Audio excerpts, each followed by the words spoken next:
The Dark Realm is a difficult place to live. Plants grow weakly and twisted in the lack of sunlight. Mercenary work and banditry are rife, as it pays more than basic farming or hunting.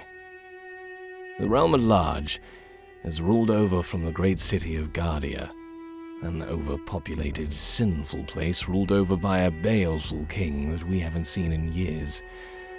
There is an elven kingdom to the south, ruled by the sequestered shadow elves, a dwarven kingdom lost to the mountains of the west, and a tiefling kingdom among the volcanic rock of the islands in the north.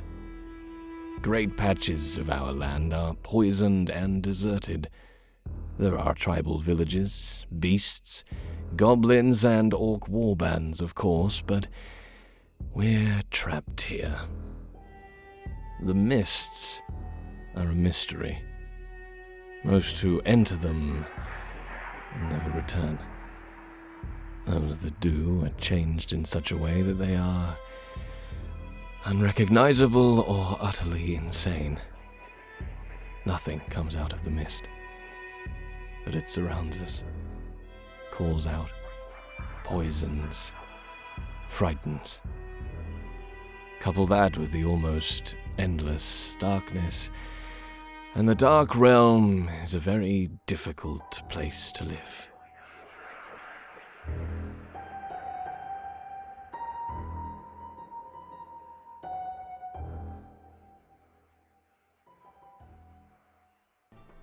Okay, everyone roll initiative.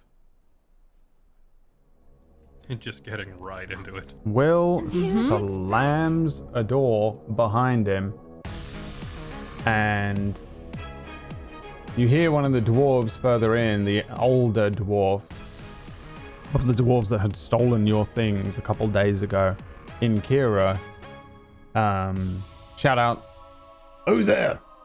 Who's that?" But, and then you hear some keys jingling and the rattle of a door handle as this dwarf begins to open his door handle. And I'm going to roll all these dwarves.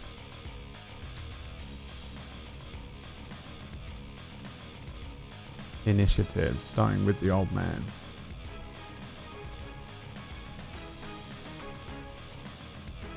Slow dwarves. Okay. I didn't click my token, so. All right, Oh you're my off the God. campaign. Great. Give me a second. You should be able to change your own. What's it then? So this dwarf got a 5. This dwarf got a 12. This guy got an 11. And this guy got a 19. And that is everyone involved apart from 2 guards that are milling around waiting for this to resolve itself over by the bazaar behind you. In terms of reaction, the first dwarf on the initiative is the sleeping dwarf. And purely because he is a dwarf, he is for sure not going to be woken up by a door closing and another dwarf shouting. So he doesn't wake up, which means, Will, you see and hear the door ahead of you opening. You can tell that this door here is the door that the dwarf is coming out of. You would recognize the voice as the elder of the dwarves, the one that kind of originally picked the fight with you. Well, you picked the fight with him and he kind of pushed it. And this is the door that begins to open, but I think it's kind of opening as the combat begins here. What do you want to do? I feel like they picked the fight with me. Did they? I think so. All right. I'm gonna go. I'm not even gonna get into that again. If you say so. I'm going to go. I'm just gonna walk up and stand here, and just end my turn. I mean, I'll take the dodge action for the posterity, I guess. But I'm just gonna stand there with my arms folded like I'm annoyed. The 2 dwarves that are in the the other room, we see them drinking. One of them has just finished up eating some food, and you hear them kind of shout back to the other dwarf and say, "Hey, what's the matter?"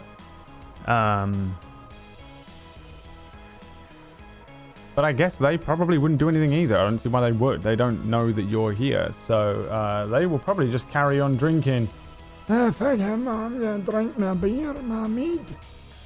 Merlin, your turn. You currently, by the way, because you were slightly AFK, you crept in with the others, and you and Fire are up on a kind of balcony. It's not very high up, but it does overlook this central circle in this kind of squat tower. There is a corridor that runs around the edge of the tower, but it doesn't provide you any real benefit as to looking into the central area here. It just lets you look outwards.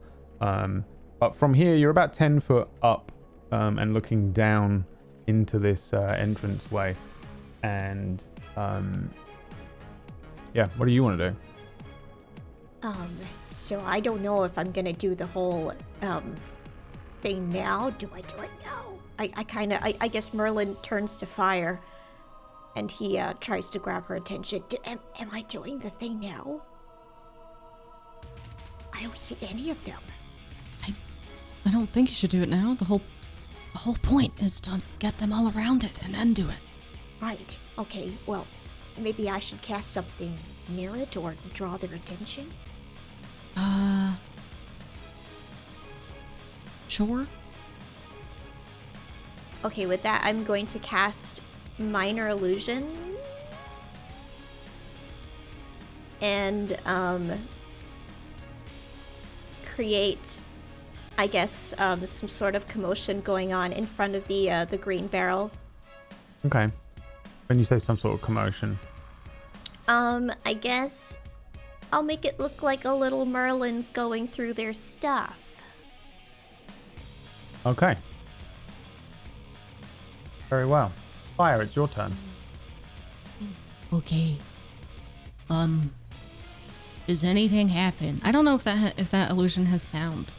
Does No. it? Okay. Minor illusion, you can either make sound or a visual. Okay. I'm gonna try to. If I whisper yell, could Will hear me? If I did the, "Hey, Will, what the fuck do we do?" For sure, yeah. I think you guys, there's not really a lot of sound happening right now, apart from the sound of a door opening. Yeah, I'm just gonna go, "Will, what do you want us to do? Because they're not coming to the barrel." I'm just gonna turn on the back and go, "What's wrong with you?" And then just hold my hand up in a wait motion. I'm gonna do this thing. I don't remember what this stood for, but it was a hand signal that we did. Okay. That's my turn. Okay. The door opens up, and the little door opens up. Wow. A little man opens the door up. His eyes just kind of go over you, Will, and look straight over to the corner where he sees an illusion of Merlin, and he does the sort of thing that people do where they sort of do a double take as he sees this happening, and then he does like a double take back over to you and shouts, "Ice River, Dinan, Igrar! That's that bastard we took that shite from! He's back! You're back!" And he pulls out his battle axe. "You bastard! You found us!" You were sloppy. Oh, And you aye. took something you shouldn't have taken. Hey, what's that? My ring. Oh, I see. And you want it back? I'm going to take it back. I think I'll take something else from you. Your life. We'll see. Go on, call your friends.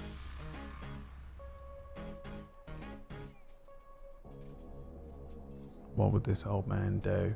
Yeah, fuck it. He'd probably rush at you because he's a dwarf. Oh, amazingly, he can make it to you. That is fucking impressive for a dwarf. He has 35 foot of movement. Battle axe. Coming down. Wait, he has what? Yeah. These are Reaver dwarfs. Whatever that means to anyone else. I know what they mean for me. For I have remixed them into my own lore. He can run 50 feet and attack in the same turn? That's scary. He ran 35 feet. Oh, okay. 1 attack. 2 attacks. 10 and a 14. He comes swinging at you with a battle axe. You bring a shield down. Dung! He brings the battle axe back. You bring the sword down to parry him. And these two start to have this this fight back and forth in the center of this room. I don't think he seems to have noticed the rest of you, by the way. He will have seen the illusion of Merlin, but you fire Merlin and Fix get the sense that he has no idea that you're there, or at least doesn't see you. And brings us to Fix's turns, because I'm guessing a 10 and a 14 is a miss, by the way, Paladin. In stupid armor, yeah. Yeah, Fix, your turn. Ooh.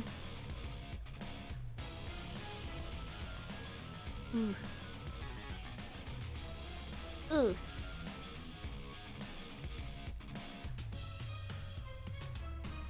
Okay. Oh wait, no, it was Vita's turn first. They had a 9, but Oh, okay. yeah. But they need to make an action anyway to turn into their fire form, so that's what they'll Oh, do. you haven't changed your thing. What was your My initiative? thing. 4. Okay. So, it is your turn anyway. Okay. Okie dokie. Alright. I was debating whether I hold an action or if I should just try and help Will before the pack runs in. So seeing that last time we did this, the pack ran in and absolutely decimated us all, I think it's probably safer to take them down while I can. So I will I will Hex and Eldritch Blast him. I'll Hex his strength and fire 2 Eldritch Blasts through a gap in the door. So I'm still hidden by one side of the door. Okay. Give me the attack rolls. 24. 24 is a hit. 14 is a miss. And then 6 necrotic with 11 force damage. And his strength is hexed, yeah? Yes. Yeah, these 2 Eldritch Blasts fire in from this doorway as the doorway pushes open and you launch these spells in. You see these 2 kind of fighting in the center of the room. Will parries the battle axe out of the way and then the dwarf is struck. He brings up his own small shield to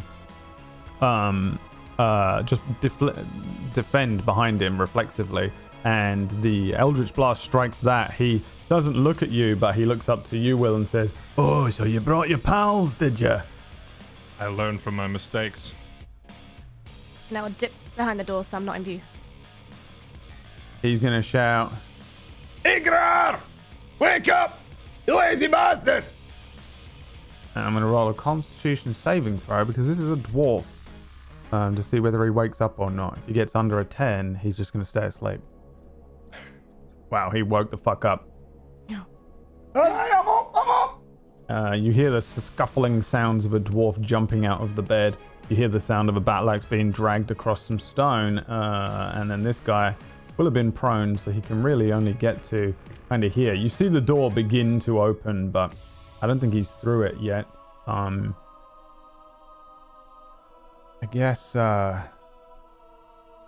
guess he could move. They have some bullshit here that I have to remember what I can do.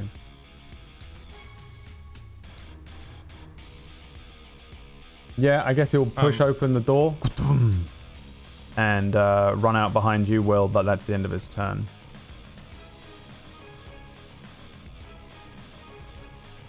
So, you had an Oh, sorry. Yes, I was looking for the note from Sam the hired help we had. 'Cause Yep. I remember the... Oh, there it is. Okay. It is your turn.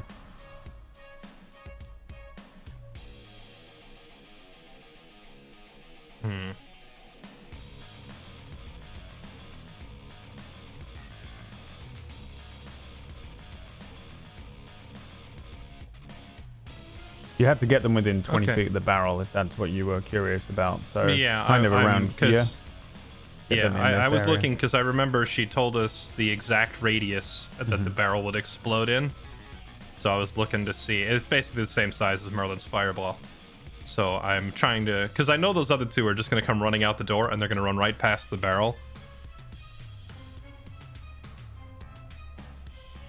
Alright, I am going to take a step forward and potentially eat an off attack here. Okay. Let's swing. Battle axe at you on a 16. Actually, Will miss. you'll have advantage. Yeah, pack tactics. So 23, sorry. You're right. A 23 would hit. I will... If I cast shield... Hold on, I gotta double check the wording. If it's gonna last till the end of my next turn, I'll go ahead and cast it. If it's not going to, then I'm just gonna let this hit. Yeah, I don't know. 2 seconds while I double check. I don't often cast shield on my own turn. That's not something I do too frequently. Let's see. Until the start of my next turn. Oh yeah, 100%. I just... When he does that... Hold up the sword hand, but strangely it's a shield. Yeah. And leave him wondering what the heck. Yeah, battle axe just strikes this arcane shield of yours. And you move out of the way, yep. Okay, I am going to use my action to attempt a grapple. Okay. I assume the dwarf that Yeah, is well, next yes, to you, the only the one I can old reach. man. Yeah. Yes. The grapple is what? Contested athletics, I assume. And this guy is hexed. So, a melee attack. Your target must be no more than once. So to make a grapple attack, athletics check against your opponent's athletics. Yeah. All right. His is a 9. Yours is a 12. Yeah, you successfully grapple him. How? What are you doing to him? I literally grab him by the beard. Yeah. Oh, you bastard! Who grabs a dwarf by the beard? And yeah, And you then, start to drag him. I'm going to take 2 steps to the north. And I'm going to throw this guy towards the barrel as far as I can. Can you throw on the same Well, turn? look, in other words, like shove him towards it. If that means he ends up 5 feet north of me, then so be it.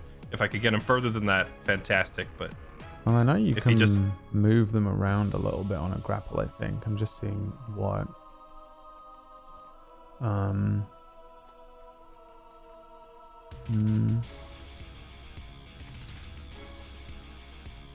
Moving a grappled creature. You can drag and carry a grappled creature at half movement. Yeah, so you could just... I guess you could grapple him into the area of effect. I think in order to shove him, you'd need to use another action. okay, that's fine. I'll just, in that case, do the pivot motion and pull him and hold him on the north side of me then. Yeah. And I'll That's end my turn right there. Completely doable. The next two... Well, actually, hold on. I have a bonus action, don't I? Yes, you do.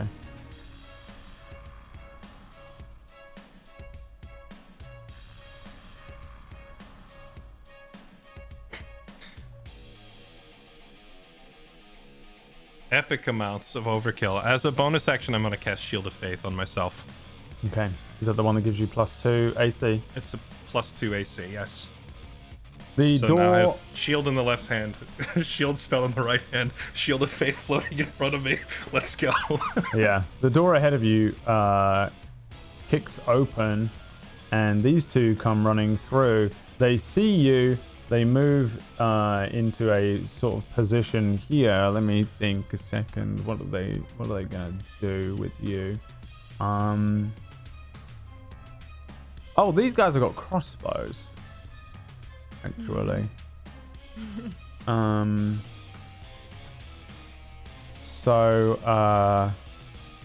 Yeah, I think they come out. You hear the sound of 2 crossbows being brought up and aimed at Will, and one of them shouts, "Let him go, bastard!"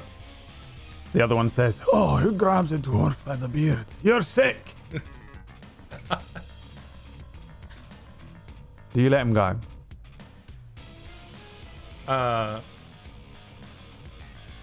Yes.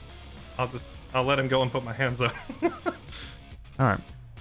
They fire the crossbows at you. I kind of figured. It was worth a shot. One of them launches past your head. The other one, on a natural 23. Does shield count against a crit?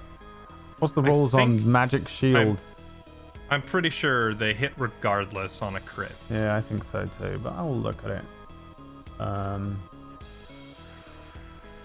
Shield spell. I think always crits are supposed to be that they hit, right? Yeah. It hits regardless of AC, and the shield spell just negates AC, so yeah. Alright, so 1 hit from this. And it's a crit, so it's 9 plus 9 piercing damage for you as this. You put your hands up, and then you feel this thing puncture your punch through some of your armor and just bury itself in your chest. The dwarfs say, "How'd they find us? I don't know. Who cares? Kill them. They got more on them."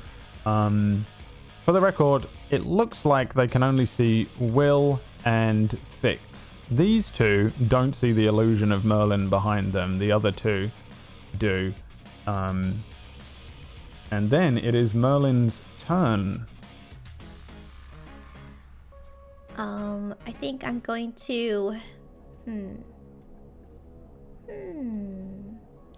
End the world, Merlin. Do it. I'm seeing 3 of them, so I guess it's time. Yeah, you hear fire going, now. Do it now. Okay. Bring it all down, Merlin. Merlin casts fireball on the barrel with the green sigil on it. Okay. Now, yes, in your... the barrel has to make a dexterity saving throw. Give me a second here. So the member of the Silence, the mercenaries that you hired to do more than just this, but did this. Samina had left a marked barrel that was filled with acid if you were able to hit it with a flaming arrow. Presumably a fireball also works. And the acid would burn anything within 20 feet of it. So this fireball is launched and everything goes crazy for a moment, as with everything within 20 feet of the barrel. What was it, 20 feet or? Yep, 20 feet. And what is fireball? 20 feet as well? Also 20 feet. So all of these dwarves, these 3 dwarves, have to make 2 sets of dex saves here. I'll just remind myself what the barrel's rules was. Barrel. Acid barrel. Yeah, okay. So, dex saves for... I'll do the fireball first. For these guys. 1, 2, 3. Going clockwise from the old man. 16, 8, and 5. So, the 2 that are furthest back fail. The older one that you had grabbed by the beard makes it. Just about. And they take 31 fire damage. 2 behind. And the old man takes half of that, which is 15. As we round down. And the barrel behind them explodes into acid. It is pretty horrific, as just kind of molten acid is launched out of the barrel across the ground, up the wall, but coats all of the dwarves that are in within range. So that looks like that, when really it doesn't go into the other room, but what are you going to do? they have to, they don't actually make a dex save. They just take 2d6 acid damage each. So Merlin, do you want to roll me 2d6 for the extra damage of acid that they take? Wow, 3. Oops. This acid barrel is How much did I pay for this again? a little underwhelming. However, they are also blinded Ooh. Spicy. for 1 minute. All of Got them the stuff in their eyes. That scream sucks. and freak out and are partially on fire and are covered in acid, which is burning them, and they grab at their eyes, and you can see as the acid kind of hardens and sits on their faces, it kind of turns to like a jelly substance, a bit like that bit in Jurassic Park where he's pulling at the black stuff when that thing gets him from the in the rain. And they definitely can't see anything. They're freaking out. I can't see my eyes. Oh, my eyes. Am I on fire? I think I'm on fire. And they're freaking out. So, 3 blind dwarves.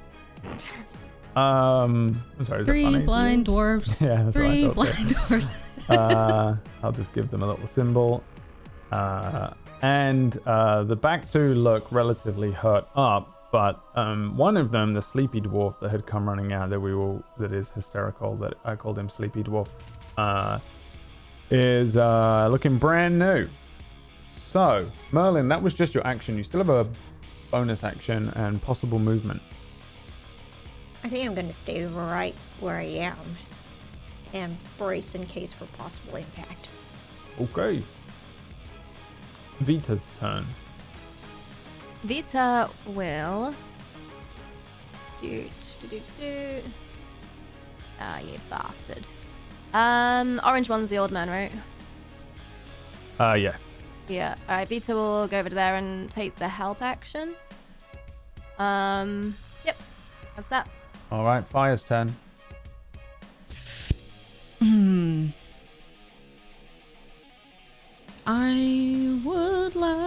I'm gonna take a sharpshooter shot at the pink boy. I'm gonna pop up. Do I get sneak attack because they're blind and everything else?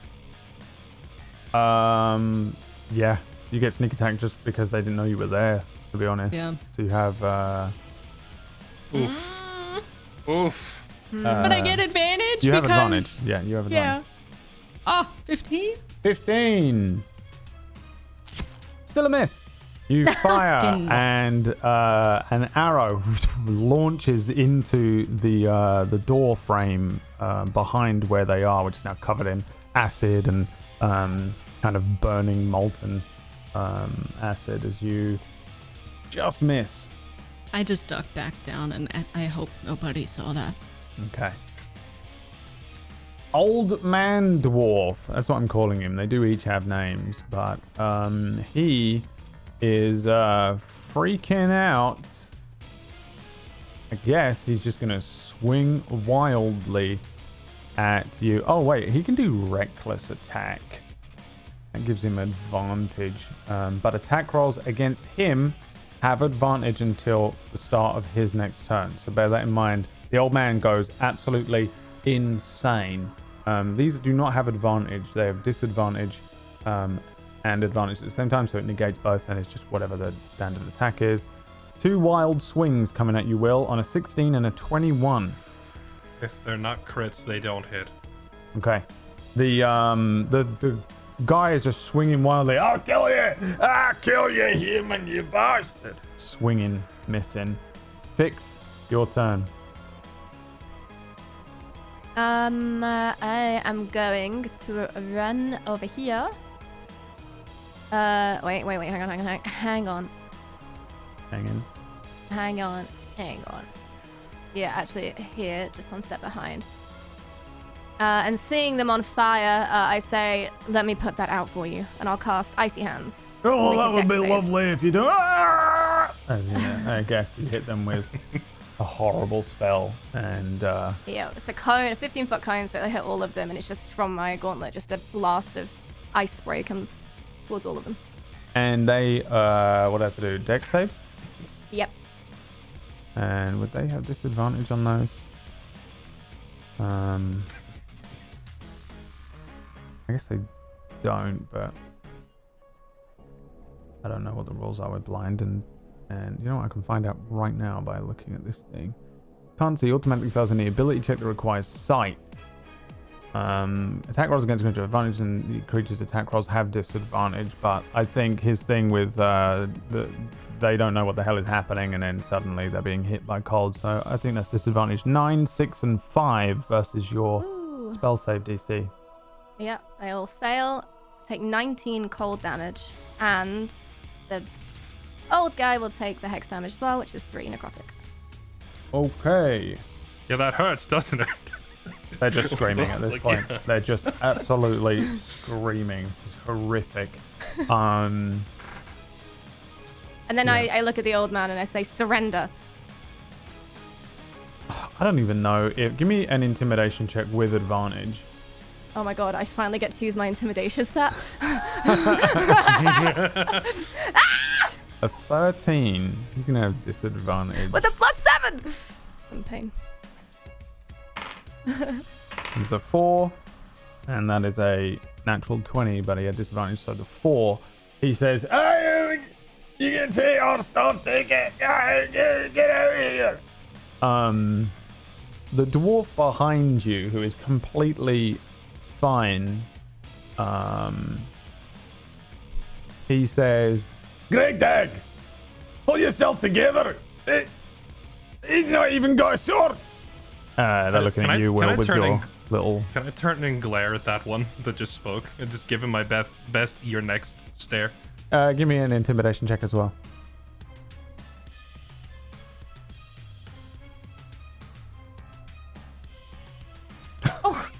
Natural 27. Of course.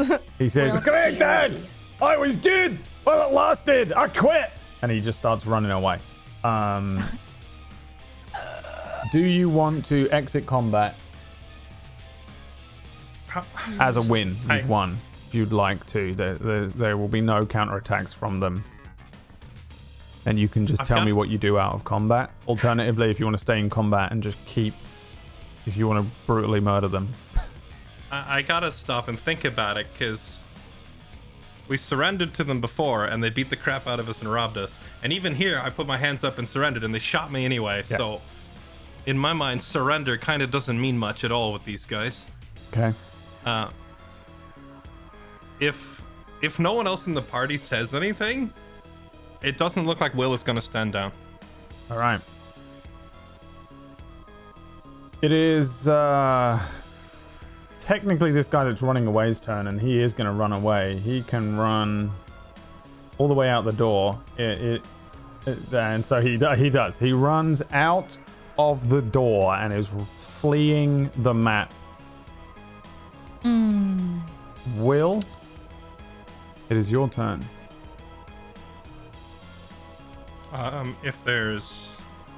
If no one's talking me out of it, I just swing at this guy. Well, with booming blade. They surrendered, Will.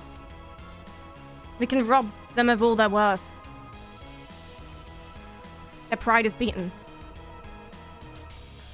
Don't stoop to their level. Come on. I'm readying an arrow. You can hear in your head, "Come to the dark side." Fire's been waiting for this moment. I've got the arguing shoulder buddies. Yeah. I think the "don't stoop to their level" comment would ring pretty close to home with the way Will's parents would talk. So you'll see booming blade kind of fizzle out before impact and just stop. You're right. And you're lucky. And but I'm gonna give him a headbutt for the road, though. Like, grab him by the beard one more time and then just try to knock him into the dirt. Yeah, you can incapacitate them quite easily. I think with you headbutting the elder dwarf, he is knocked out. I think it's just one of those like movie moves where you just hit someone hard enough in the head and they and you see him sort of crumple to the ground, rolled away from maybe where the acid is settling, and The acid kind of like does this thing where it kind of hardens over like lava might. It turns into a kind of dark green blackish substance that becomes like a crispy rock, including some of the acid which is on the dwarves. You see them struggling to move, almost as if it's kind of cemented over some of their things. They're still able to move, apart, they're freaking out a little bit. The two in front of you are still pulling and grabbing at their eyes. They've dropped their crossbows, their weapons are around them. For all intents and purposes, they're entirely incapacitated anyway, but you're free to do... A beard in each hand, Brad. More... Oh, okay, you're just gonna... A beard in each hand. Yeah? And then I'm just gonna push them both up against this wall here and just slam them both into the wall. And then after they're cornered, my ring and the rest of our stuff. Yeah, you drag them up against this this wall. You push them. They still are kind of grabbing at themselves, and they point just forwards. One of them points forwards. One of them points kind of in the direction of where this like bedroom is, and one of them says, "In there! It's in there! All the stuff what we took." You move, he dies, and then you die. Stay put. Hey, whatever you say. My eyes! Oh, my eyes! I'll gesture behind me, like, I'll nod towards vaguely the rest of the party, whoever wants to do it. I'll just nod to them to, like, go verify or check these rooms. I checked Yeah, I'll the room. I hop know down. Vita checked. Yeah, the three of you, leaving Will to just kind of warden these three, head into the rooms. Fire, you move into the bedroom area. Fix, Merlin, maybe feel free to move into the rooms. Move in, it doesn't really matter. Move into the two rooms. Fire, you walk in, you can see that there are multiple beds in here. There are only 4 dwarves here, but there are 1, 2, 3, 4, 5, 6 beds. It doesn't seem like anybody has slept in most of the beds for a little while, apart from one of the beds, which the one that just woke up from. Between you start to find things. I think, well, there's like a background noise of these dwarves just, "Oh, my eyes, I can't see. Oh, I'm burning." The one on the ground is absolutely splayed out and knocked out. Will pacing up and down in front of them. You guys take a little while to start rummaging through their stuff. What, in fact, both of you give me investigation checks. 24 and a 19. There is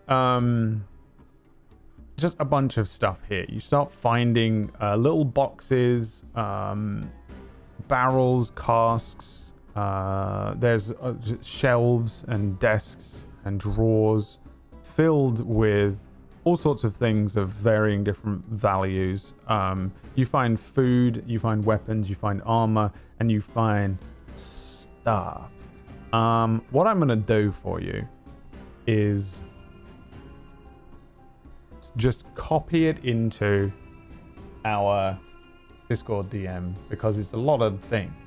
But I will also read it out for everyone who is listening. But this is what you find in total over about 15 minutes, including in a couple of hidden areas in the other rooms. You find 77 gold pieces in total, 13 silver pieces, a vial of quicksilver, a bottle of honey, 3 golden rings, a bear pelt, a diamond, which is worth 50 gold pieces, D&D people, a signet ring, a small silver rod, an embroidered leather pouch, 2 pounds of soap, a spell scroll which says fairy fire on it in Elven that Merlin is able to read and understand, 2 potions of healing, 1 potion of greater healing, a potion of fire breathing, a stone of good luck that is probably identified maybe by Merlin quite quickly. You find 3 casks of mead, you find dried and salted fish, you find salted meats, you find sausages, you find quite a lot of ale, 3 gallon casks of ale, you find weapons, you find 6 battle axes, 2 chain shirts, 2 studded leather armors, 4 shields, 6 spears, 6 daggers, a great axe, and 2 scimitars. And like probably like at the end of this, Fix, Fire, and Merlin have made a pile in the center of the room of all of this stuff. What of it do you take? Oh, Can't take the lot. and all your things. Just return them. You just did the thing in an MMO where you click a button and all your stuff is back in your pocket. Yay. You I'll find take all the all of money. your things. Put all the money into my pouch that I Yep. recover. That's stuffing it in. I'd like to give the potion of fire breathing to Will. And how many potions did I have? Well, I had a lot of healing potions on me when we got robbed. I had like 8, I think. So, yeah, can we just take everything except for the weapons? Yeah. Because I don't think we need the weapons, right, guys? I don't want any of the weapons or armor. I care about the This- potions, basically, and the gold. The studded leather armor might be an upgrade for fire. Let me see. Brad, let the- me see. Let me see. If you're not already wearing studded leather, then studded leather is basically the best you can get as Yeah. a rogue. So Oh, that's I'm not. I definitely- thought I was. Am I crazy? Yeah, you want that upgrade for You yourself. have standard feathers, so Okay. yep. Is it dwarf size, though? Would it have to be adjusted? It is not. I don't know. Did they steal it from a dwarf, or, It's or a did they steal it from Stolen somebody With else? their own armor. item. It was clearly taken from someone somewhere, but Yeah, I'll take somebody that Brad. of then. a more appropriate size. Brad, Yeah. the money that you listed, is that in addition to recovering our own? In addition, you get your things plus all these things that I listed off.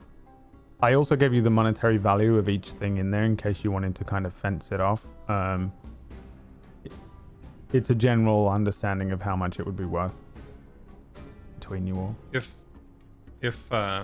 these other two dwarves are like, if they're just not moving, if it doesn't look like there's any attempt at escaping, I'll move back over here to the door so I can look in and talk to the others and say, remember Sam's advice.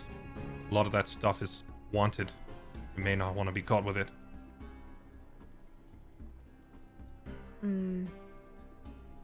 I think we should recover our- leave the signet ring and the silver rod. We should recover our own belongings, perhaps take their money, but the rest of that stuff I'd be quite wary of. If it's not worth risking our lives over, perhaps consider leaving it. Do you think the potions will be missed? They have some good potions there. Oh no, take all those. Yeah. I'm taking Okay. that scroll. Can I recognize this signet ring? Give me a history check. Does it have a... Actually, not just the signet ring. I want to just check everything for symbols of noble houses, military, any institution or whatever that these guys clearly have no business owning it, and see if I can determine where they stole some of this stuff from. Yeah. I'd like to see the embroidered pouch that's got embroidered on it.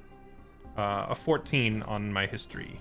A 14. There isn't really anything in here that seems like it belongs to military. And also, I think you'd probably recognize anything that might come from any dwarven houses, and any houses that might belong to guardian nobles. Nothing in there like that.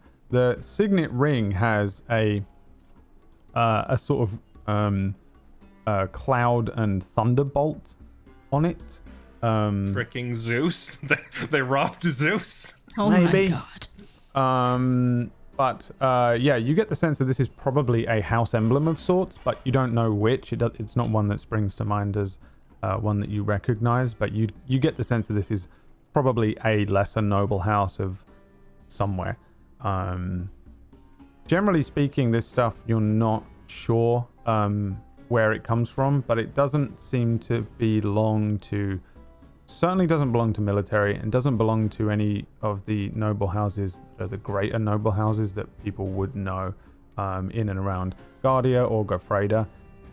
But you do get the sense that a couple of these things probably do belong to a few noble houses, but it's a lot of odds and ends that probably have been collected over some time. I assume that's the same story with the silver rod. Yeah, everything. Does the embroidered leather pouch have anything in it? That probably had some of the money that you've accrued here. I think that covers all my questions. Would any of the armor fit me? I can wear light armor.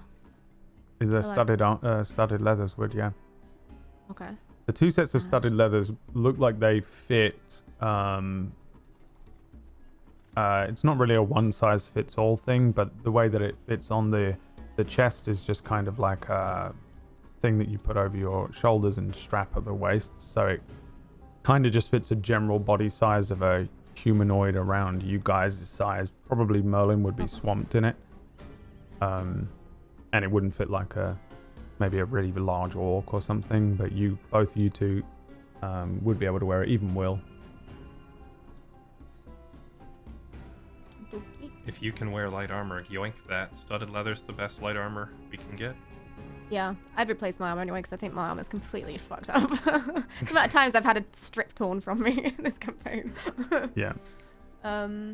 It's relatively new looking as well. It doesn't look like it was worn and taken from a body. It looks like the type of thing that was probably taken off the back of a cart or maybe pinched from a stall itself. Okay. I put it on and conceal it under my cloak and jacket and stuff like that. Yeah, I think that's everything. The golden rings. I'll hold them out and just show them, and they're small enough that we could get away with taking them. I think there'd be a visible moment of me just reaching past those and retrieving my own, an engagement ring, and just fixated on that instead and kind of ignoring the others. Sure. Yeah. If you think it's smart, go ahead. I hand them over to Fire. Sure, you think it's smart? These. I'll take anything. I know you will. Well, I call dibs on the 2 pounds of soap and that stone of good luck. All right. How's your potions looking like? I already have a lot, so you can take them if you want. Oh, I'm fine. I can always make them. You guys grab what you can.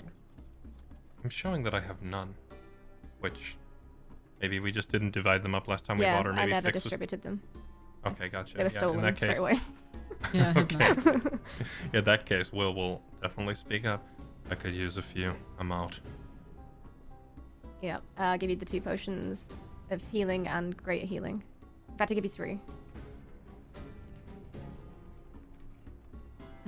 Fire, you okay? I have none. Okay, I give you 3 potions of healing as well. Thank you. Right. Let's be off. We don't want to take too long. Remember, there's 4 more of these guys. What were you speaking to the guards about outside? They saw us about to break in here. I figured better to go to them in advance. Let our side of the story fester in their ears first. At least I planted the seed in their minds that we're coming in here to retrieve our own belongings, as opposed to us just randomly picking a fight. Mm-hmm. Also, I'm gonna pick up the signet ring. I told them I would bring them evidence of wrongdoing. Evidence, mind you. Was there any stolen coin in here as well? I mean, probably. It's just scattered around. Is there still coin scattered around, or did you pick it all up? No, I picked it all up. Okay, then I'll just like gesture towards the bag. Just give me a handful of it. Trust me on this. A handful of greased palms around here will make our lives much easier, and I don't want to risk getting thrown out of the city. All right, okay. I give you 12 gold. That works. Yeah, I don't even count. I just handful of it and the ring. Let's get out of here. Yeah. Yeah. Did we Do we take wanna- the diamond? Did you take the diamond? Oh, If nobody did, Merlin's gonna nab that. I wouldn't have taken it. Yeah, he's Okay, got Merlin's like gonna take it. a pocket that's like clearly just massively oversized with like a perfectly cut diamond. Oh no. So let me just make sure that I know what you took. You took the money. You Yep. took the gold rings. The vial of quicksilver, the gold rings. Vial of quicksilver, the gold rings, the diamond, the spell scroll, all of the potions, the stone of good luck, and the studded armor. And soap. Oh, you took the And- soap. I took the soap What's because I'm Merlin gonna starting do to with smell soap? bad. That's a good idea. He is Yeah, no, literally you never rotting. know when you're gonna need it. Okay. And yes, I will update all of your sheets with appropriate things in a minute. And Merlin, you have the Stone of Good Luck, right? Yes. So for those that don't know, the Stone of Good Luck is polished agate. I don't know what that is. Agate. Elgato. It's a polished Elgato. and you get a +1 bonus to ability checks and saving throws. So ability checks, it's pretty good. Brad, What? I hope you'll forgive me in advance because I have to do this now. Since you've brought up agate, I have to do it. I want the rock. I don't know what that I means, have to do it. but I believe It had to someone be out done. there knows what just happened. And yes, so I'll mark those things off, and I will sort your sheets out on the break here. You guys like step outside. You can hear the dwarves still mumbling, more bothered about themselves and their eyes as you step back out into the daylight of Dandelo. It's quite early, I believe, when you first arrived. Oh no, it was the middle of the afternoon. Oh no, it was the middle of the night. 3 a.m. is when you entered, so it's probably something like 3:30. I don't think much time has passed really since you entered in. So it's the middle of the night. It's very dark. It's still a bustling town. There's all sorts of people moving around. There's that sweet smell of the leaf of the sand here. And as you do so, that same guard, the taller human, and the halfling guard kind of wander into your path before you really make it out onto the into the streets proper. And he says, hello. Anything to report? Yes. Looks like these guys have been up to no good. And I'm going to take out the signet ring specifically and hand it to the guard first and say, looks like they've knocked over at least one or two rich houses around here. And it looks like they helped themselves too. And then at that point, I'll take the pile of 12 gold and dump it into their hands, like on top of the ring. And then just kind of close their hands around it. You so see no one sees. you see 6 gold quickly disappear into pockets, and they look at the ring and say, yeah, what's that then? Yeah, that's got to be a noble family of some sort, wouldn't you say? We'll have to look into it. From behind you, you hear a dwarf say, they robbed us! Hey, they robbed us! And then the guard says, shut up, Doonan, it happens every week. Right then. Well, I never saw you. And don't believe you saw them either. No, we didn't see you. We didn't see you. You didn't see us. Be on your way. Have a wonderful evening. Much obliged, my friend. And they walk one way. You presumably walk the other. And here we are once again in Dandelo. It's kind of desert town with these sort of sandstone houses nestled somewhat in a grouping of mesas and mountains to keep it away from the harsh winds which do tend to pick up in this area. You guys came here last week. You had a brief look around as to what is here and what you understand of the place, but for the most part you got a little bit of help from a local who pointed out some of the town points of interest. For example, right at the top of town there is the kind of government building, which is this huge, almost palatial looking structure made out of that sandstone, which houses a thing known as the Mulgreesh, which is a grouping of the high-ranking members in the town. There's somebody there who is the oldest person in town that you had inquired about, known as Mindatis. There was Commander Steeler, who is in charge of the military here, and the Dandelo clan's elder, I guess. The Dandelo clan being not too dissimilar to the other clans in the area, but allowing their town to kind of join the empire and the realm. The Tusk was identified as the tavern and inn which is up on the kind of central part. I mean, on the map, it would be this huge building, so it'd be quite easy to locate. And an almost longhouse-looking thing with plenty of people coming and going from it at all times, at all hours. And generally speaking, this place is lots of roads covered in small houses and bazaars, small little areas with lots of tents and stalls for people to sell their wares on. Just coming and going, moving around, very kind of hustle and bustle attitude with that sweet smell of the leaf of the sand, that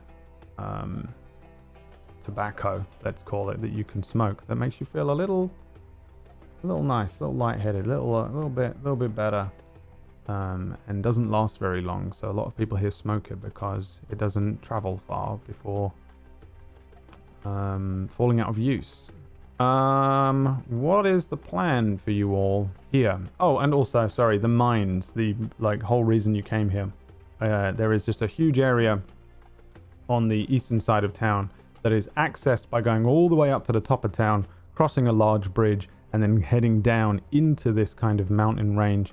These mesas that you were informed was once a gold and silver mine that has been left and fallen empty for hundreds of years now.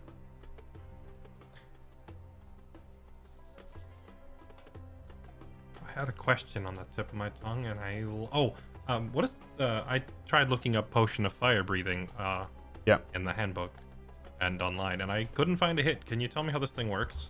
I can. It's a potion of fire breath, so I don't know if that changes the maybe I Googleable misspelled thing. it then. After drinking this potion, you can use a bonus action to exhale fire at a target within 30 feet of you. The target must make a DC 13 dex save or take 4d6 fire damage on a failed save, or half as much damage on a successful one. The effect ends after you exhale the fire 3 times or when 1 hour has passed. The potion itself is orange liquid that kind of flickers, and smoke fills to the top of the container and wafts out whenever it's open. Okay, gotcha. And I will sorry, is give you that I'll give you targets the one link. person, or that's in a cone? It is a target within 30 feet of you. I'll put So it in here as well. no potential for It isn't a blasting potion of dragon breath, no. Okay. Breath weapon. No reason.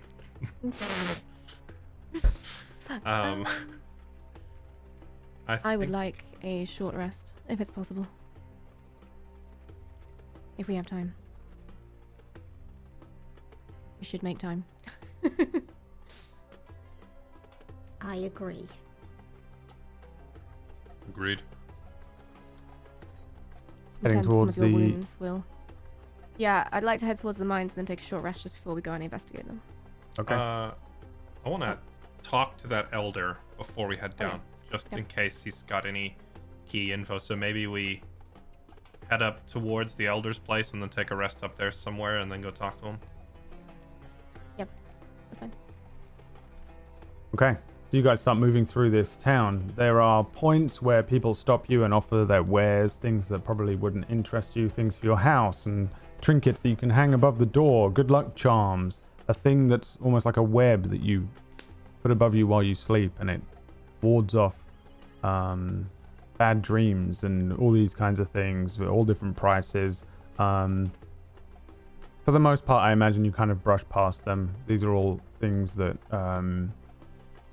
that are interesting and well made, but probably not of much use to you. You move past where the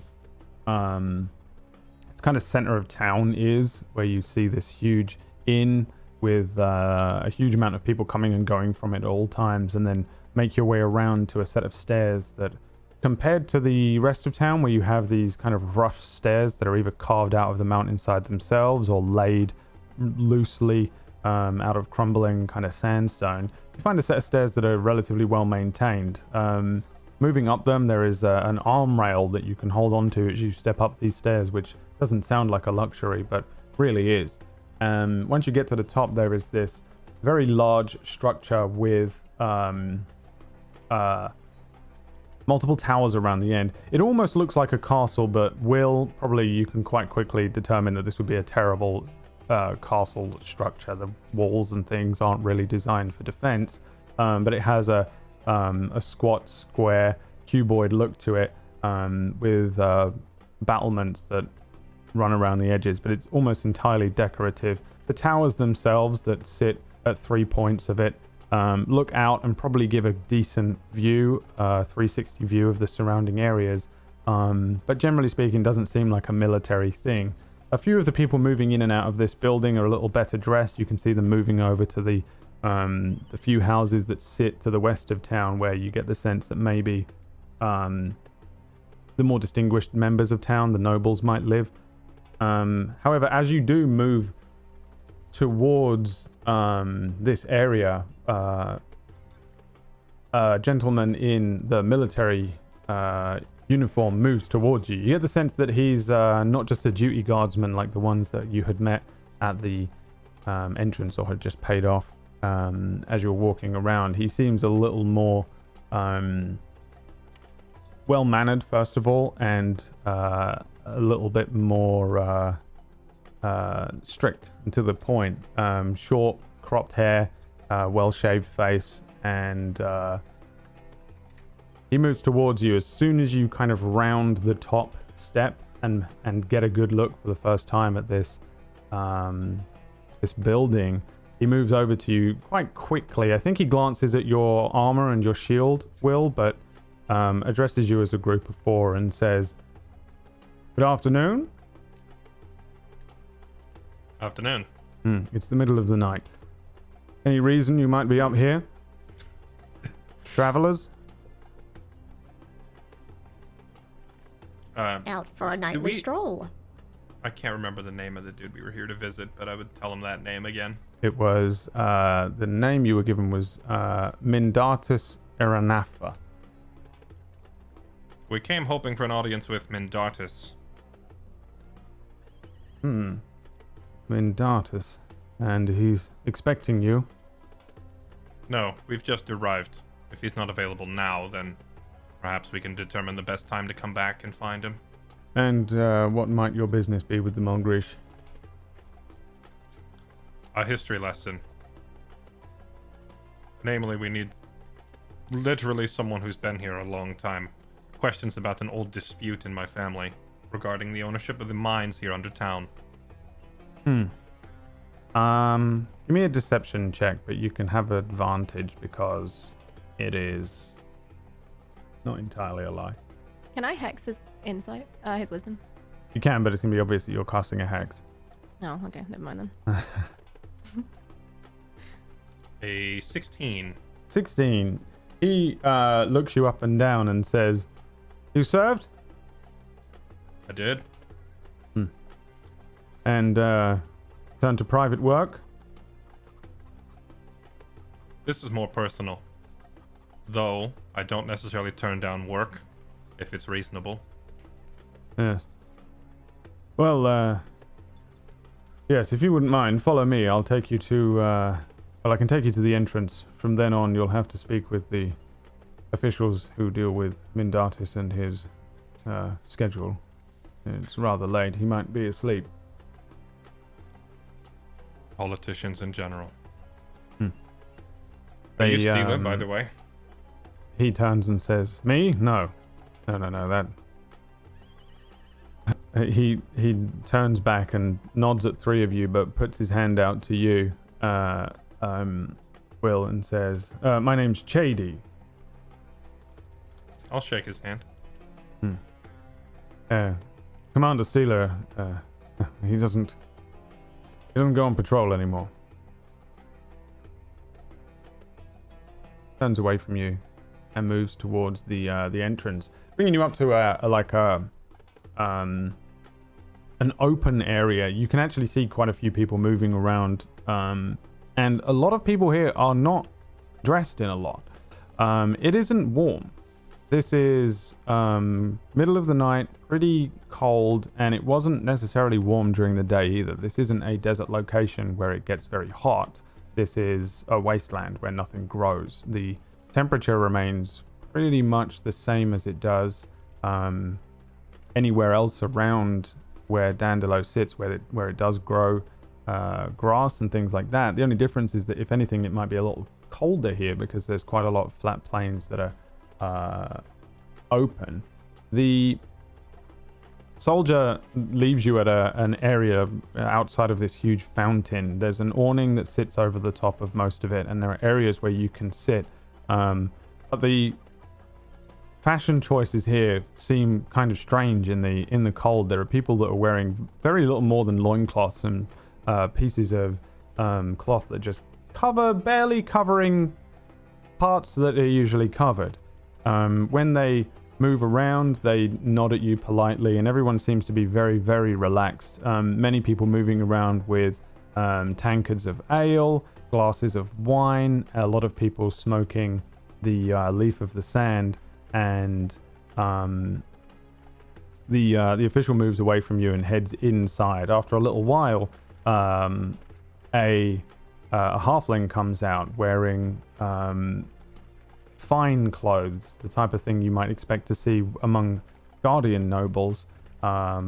He has pointed shoes on with soles that clip against the marble floors, and he moves towards you quite quickly. Under one arm, he's got a thick-looking book. His hair is kind of greased backwards, and when he smiles, his teeth are perfect, which is almost unseen. And he moves over to you and says, "Are you the ones looking to meet with Mindatus?" That would be us, yes. Yes. Mr. Erinafa wasn't expecting you, but it's a dispute over the ownership of the mines. Correct. Huh. That's rather unexpected. And what might the dispute be? Precisely.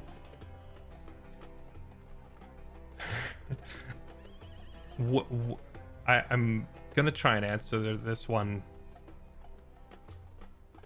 I'm trying to figure out how Will would approach this one, like based on his knowledge of the area. Is there any old family names or houses or anything from like the Dandelo region that I'd be able to pull out of a hat, that ideally from so long ago that they don't matter? I guess give me a history check with disadvantage. It's so Sure. specific.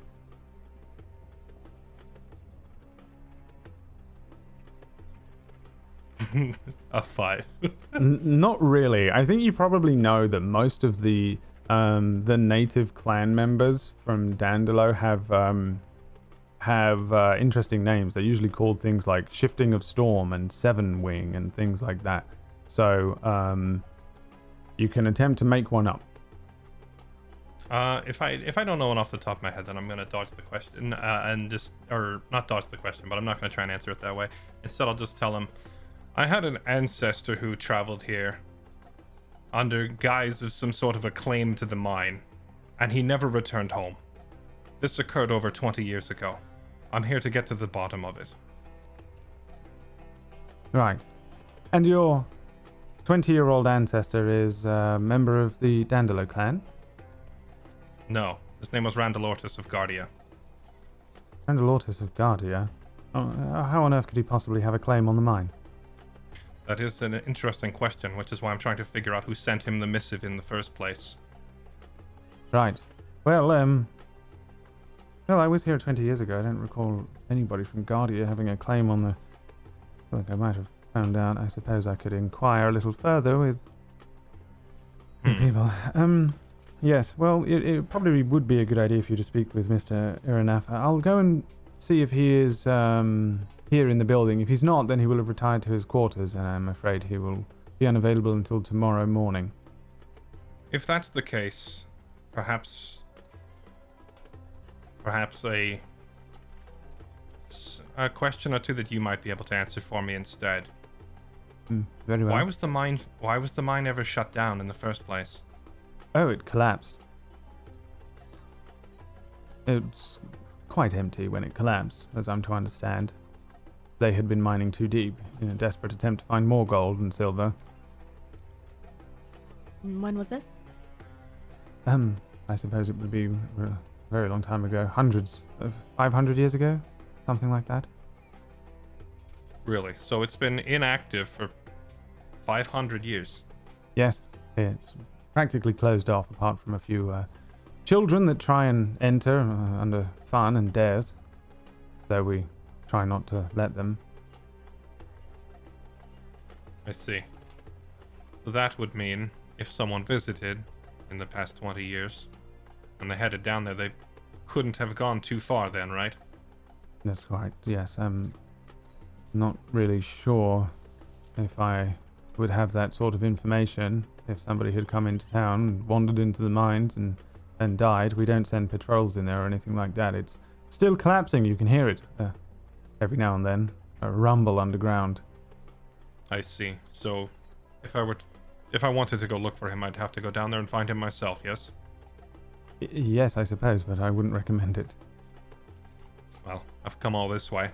Are there any particular dangers down there in the mine I should be wary of?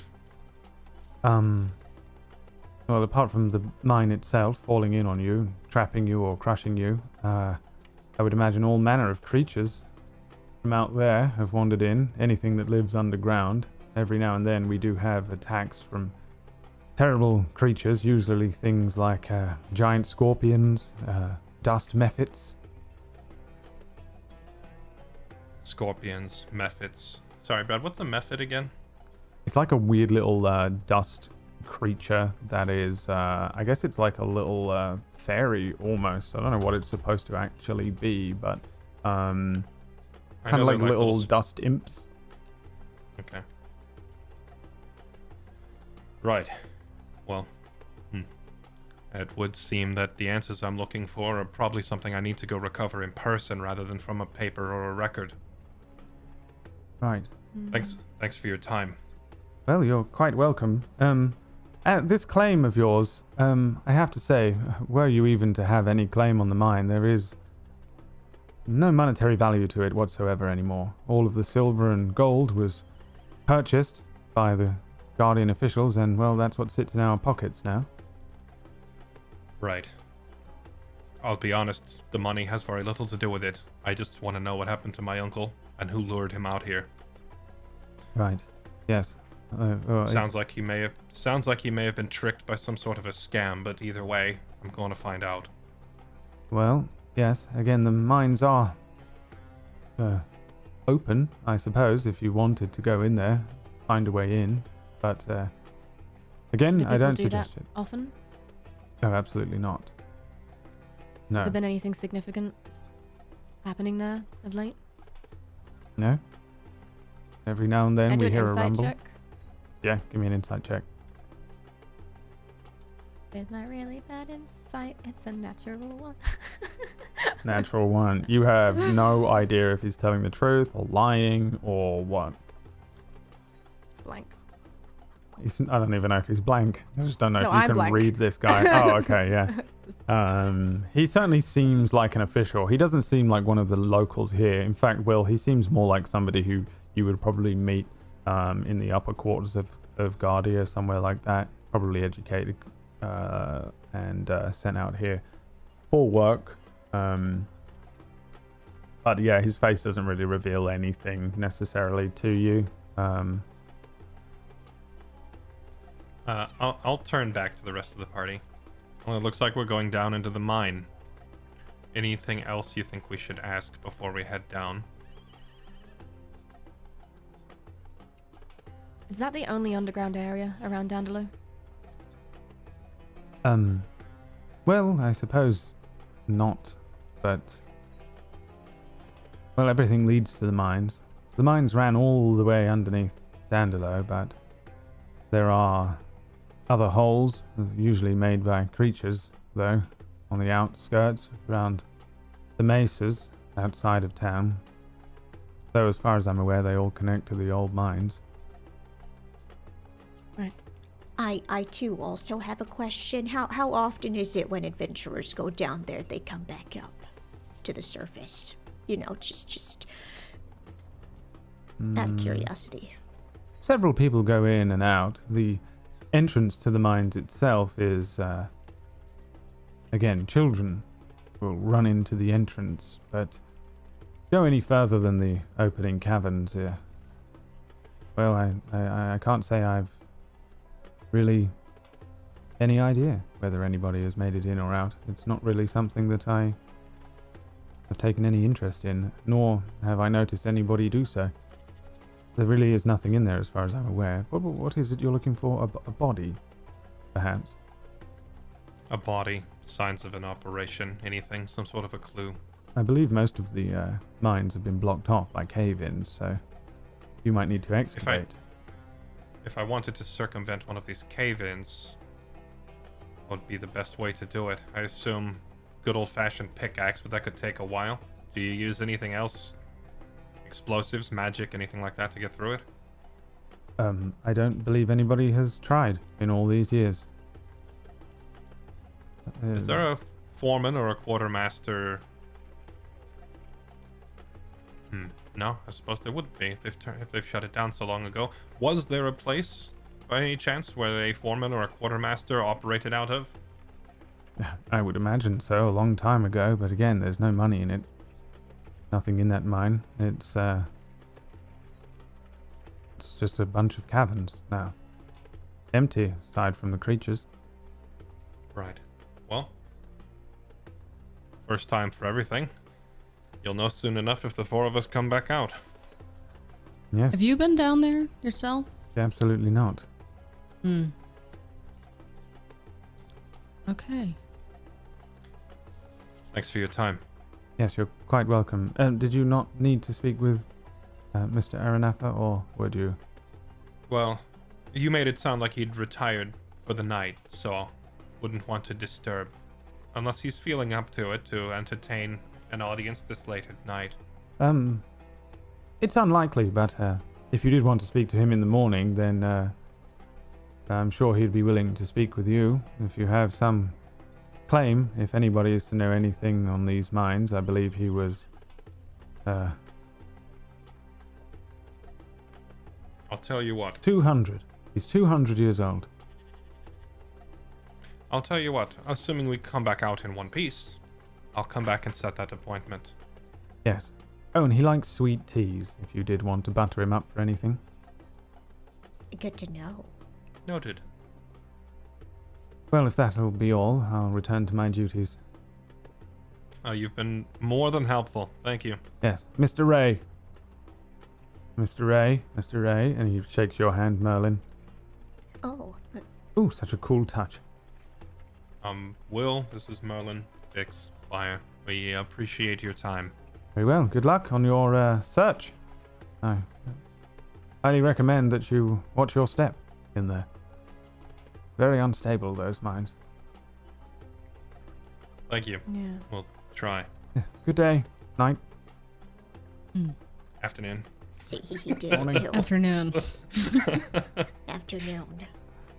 Yeah, he turns and heads back into the structure, people moving around, leaving you to come up with your plan or move in. I'll just turn back to the others. Well, we know what we're gonna face now, at least. Poison monsters, scorpions, cave-ins. We should prepare for all of these potential situations before we go down there. Perhaps visit a local alchemist or something and buy anti-venom. And we Case need to go down there? Yeah, do we need to? Is it Is that not the whole reason we visited this city in the first place? Well, but then then the scorpions and the... I mean, we visited to get our stuff back, I thought, but... I mean, obviously something happened here. I wonder if we need to go down there to find out. Something tells me we do. I've We been all ended up having- support for getting answers. We ended up having to go all the way up into the mist and finding Eldarin's grave in the first place for our first clue.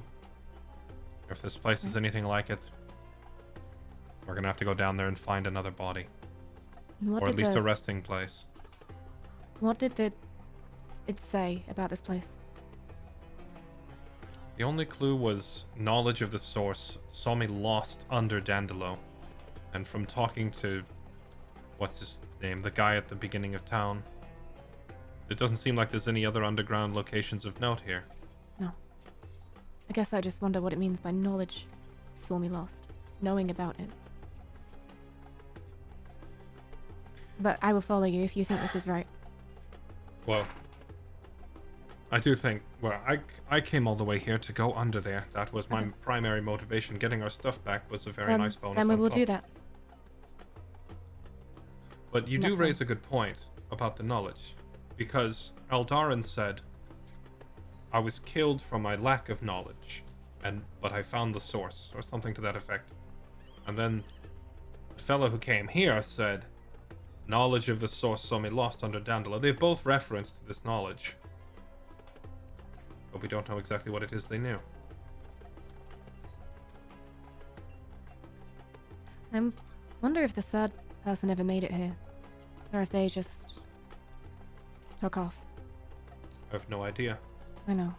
If he set directly out to sea or came here first, we'll probably never know. It is possible that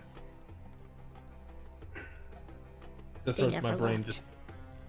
This just hurts my brain thinking about it. But it is possible that each of these visions of my previous selves that I've seen, they may have gone to each step of this journey, and each one's made it one step further than the previous. Yeah. Like, how do I know I'm not just retracing my own steps from 500 years ago? I mean, I sort of thought that's this what we is- were doing. This is best left to someone smarter than me. There's a monster down there. Let's go stab it and find the body. I worry about getting lost. Hmm. A valid concern, I perhaps. don't know what it's like down there, but I imagine it might be kind of maze-like. Right. So we should probably think of a way Sure. to either, markings or something. Leave like Right, a breadcrumb okay. trail. So, But not Exactly that. breadcrumbs. not breadcrumbs. Alright then. Anti-venoms and things for resisting poison if we're going to face giant scorpions and such. I have no idea what a mephit is, but if you can think of any way to prepare for those. Some way to get past cave-ins, we're going to need pickaxes or some other means of circumventing them, and chalk dust or something to leave us a trail behind us. Large quantities of it in case we have to walk for a long time. Right. Let's go shopping. And then we rest. Please. Agreed. Okay. We see the party kind of head into the back down those stairs and towards the bazaar with all of the different stalls of all sorts of things for sale, and that's where we're going to go to a break. We'll be back in a few minutes to see what happens just before you head into the mines, and presumably what happens when you do head into the mines. Thanks for watching, everybody. We'll be back in 5 minutes or so after these short messages.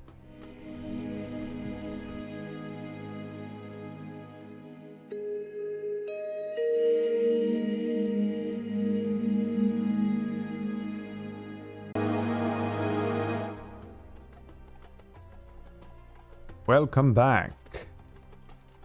So, you guys start moving around town.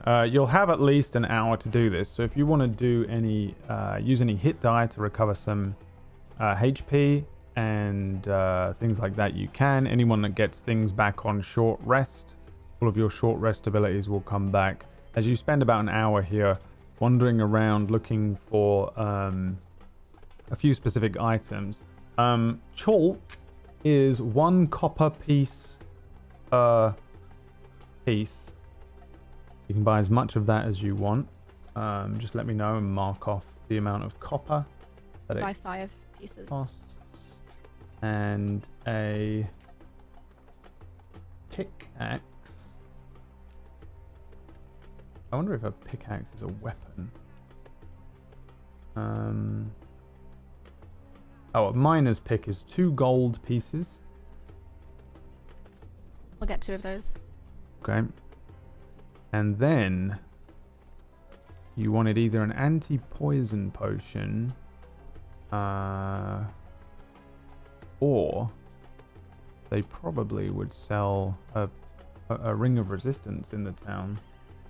So we'll see Oh, how. if there's an actual ring of poison resist, I would love to grab that if it's not outrageously expensive. It probably is quite expensive, but I'm going to see what it's listed as on my go-to thing here. So potions of what would it be? A potion of poison resistance. Potion of resistance. Potion of... That's vitality. Invisibility. Those are worth 25,000 gold pieces according to this, so that doesn't bode well for you, doesn't it? I know that the economy in your campaigns are very different than those. I They don't very know. are, yeah. Does anyone? I in just this use entire this to setting, give me an idea. I don't think there's anyone in the whole of the campaign setting has 25,000 gold. No. This is, like the king probably doesn't even have 25,000 gold.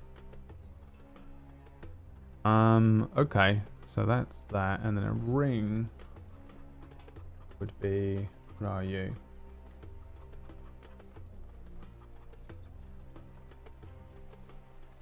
Let's have a look at what a potion of poison resistance requires.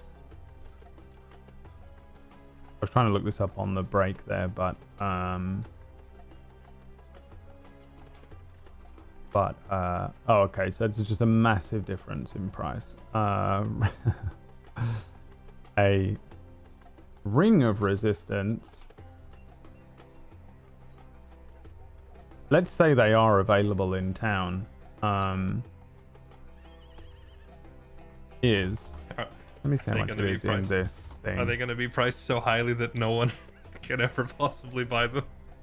Yeah, it seems ridiculous to me. I could borrow it.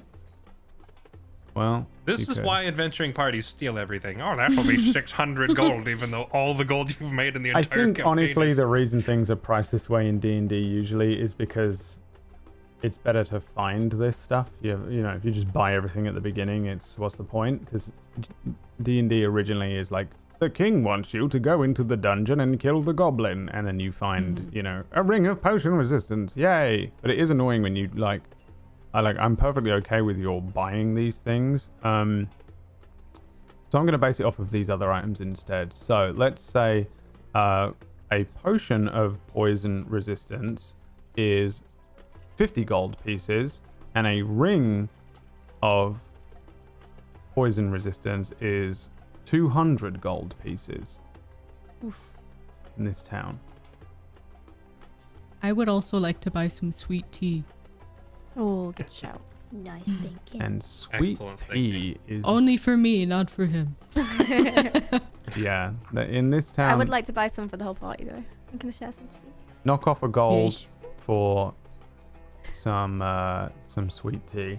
You'll probably already have all the abilities, all the things that you can boil water in and all that kind of stuff. Can we share some sweet tea under the corpse of the Grell? Yes. Yes. So let me write this down for myself as well. So a potions of resistance are 50 gold pieces, and rings of resistance are 250 gold pieces, and that is Dandelo pricing, which is pretty probably a little cheaper than you might find in some other places. The best deal is probably in Kira, where you just left, but I would say it's probably not too bad.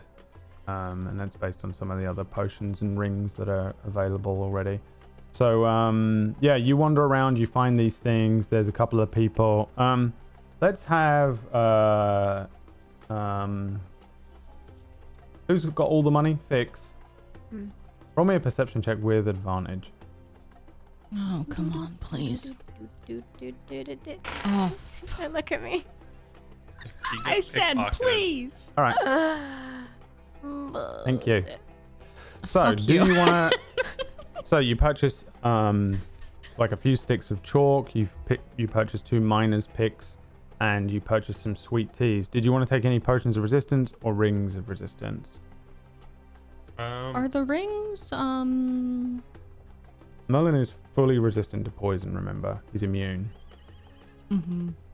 Are they like locked away in a lockbox behind a thing in a... Oh no. In this Remember town, what happened last time you tried to rob a merchant Yes, fire? I had to put I your do. finger back on. in I this remember. town, you can see that there are like all of these rings on display. Give me an investigation check, Fire. 18. 18. Yeah, these are all fake.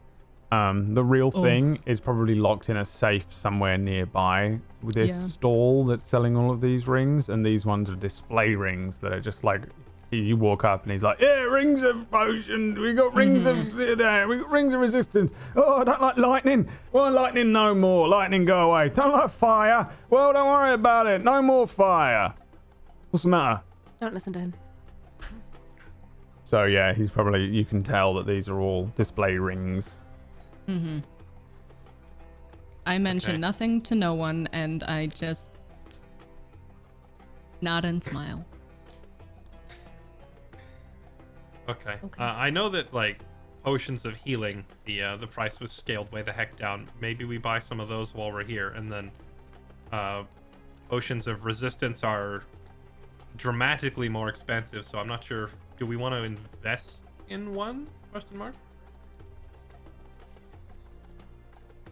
How much money do we have again? The I'll we have add them in here. 268 gold right now. Yeah, it's like, Okay. oof. Can we The haggle a 200. lot? the 200 gold for the Yeah, it's too much. ring is not a bad. I mean, I'm thinking of how we got obliterated and nearly killed by the mushrooms. We basically got one-shotted by Arias's poison cloud. Like, there's been a lot of really hard-hitting poison. Yeah, but then there's only one person it helps, which is That's true. Let me- Maybe put it on your wish list, and we can always Well- come back if we get more gold. we can buy Will a ring, and we Yeah. just stay back the whole time. But it means that Will's out there without backup because we can't afford to get close. Assuming It's also a fair point that that's spending most of our collective resources on me in particular, which I don't know if that's really worth it or not. I do think it would be handy to have one. I don't know that it would justify spending all of our supplies on it. what do we know a potion of resistance does? Does it just remove the poison conditions? It Right. Oh, gives yeah. you resistance to Completely poison resistant. damage for 1 hour. Now. Okay. Sorry, I was like resistance, and then my brain went. Mhm. Really? Ooh, an hour. If we're getting, I wouldn't want to buy one of these potions. If we're gonna spend money, we splurge and we get the ring for a permanent. Because if Yeah. we're spending 50 gold to just get a Yeah. 1 hour buff for one party member, that's a horrible investment compared to getting what is effectively a lifelong buff for Yeah. somebody. Is the ring? Do you need to attune, or can anyone wear it and swap it? Anyone can wear it and swap it. I think we should buy the ring then. I agree. I don't think like so? walking around with this amount of gold in my pocket anyway. You can give it to me if you. If you want to stand up front and take the beating, then by all means put the ring on. I meant the gold. Also, Oh, is there a like a knick-knack shop? I want to find someone who can tell me more about this onyx dog that I have. Ooh. Give me another investigation check. Maybe it's worth a lot of money. 11. 11. Probably about 50% of the people here look like the type of person that you could wander over and go, does this mean anything to you? And they would probably have an idea. When it comes to specificity, it's very hard to tell because it just looks like the type of thing that you'd put on a mantelpiece at home, which is a lot Yeah. of the things like carved ornaments and things do a lot of trade. So it's kind of hard for you to tell fully, but there seems to be quite a few people here that you feel like you could come up to, and maybe along the way you see someone who's specifically got a bunch of carved animals that might be one to speak to. An old man. Yes. I would do that. All right. Well, first of all, you're at the ring Yeah. vendor, After this. and he's standing there saying, "Oh, tourmaline! Amethyst! That's a poison." Does anyone want to try and haggle for this? I'm not really very good at the whole talking thing. I'll do you a part trade. How about that? I can. Let's see what I can do. That gauntlet. I'll have it. No, you won't. I'll take 100 gold pieces off the ring. This is worth easily 4 times the ring. All right, I'll do you a straight trade. Still no. 2 rings. You're not having the gauntlet.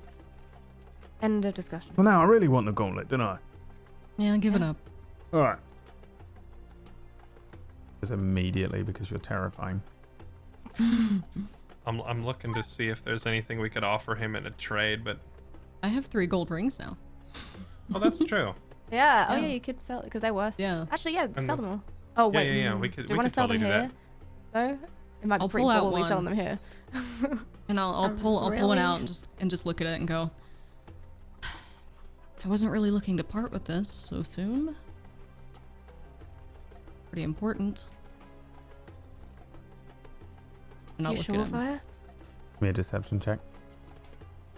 I'm kind of like looking at Fire, like concerned, like, really? Ooh. He says, "What is it? Wedding ring? Jilted. Oh. Jilted at the altar. Oh, let me tell you, I'll take your woes away. Give it over here, I'll see how much it's worth." You'll see how much it's worth. Yeah.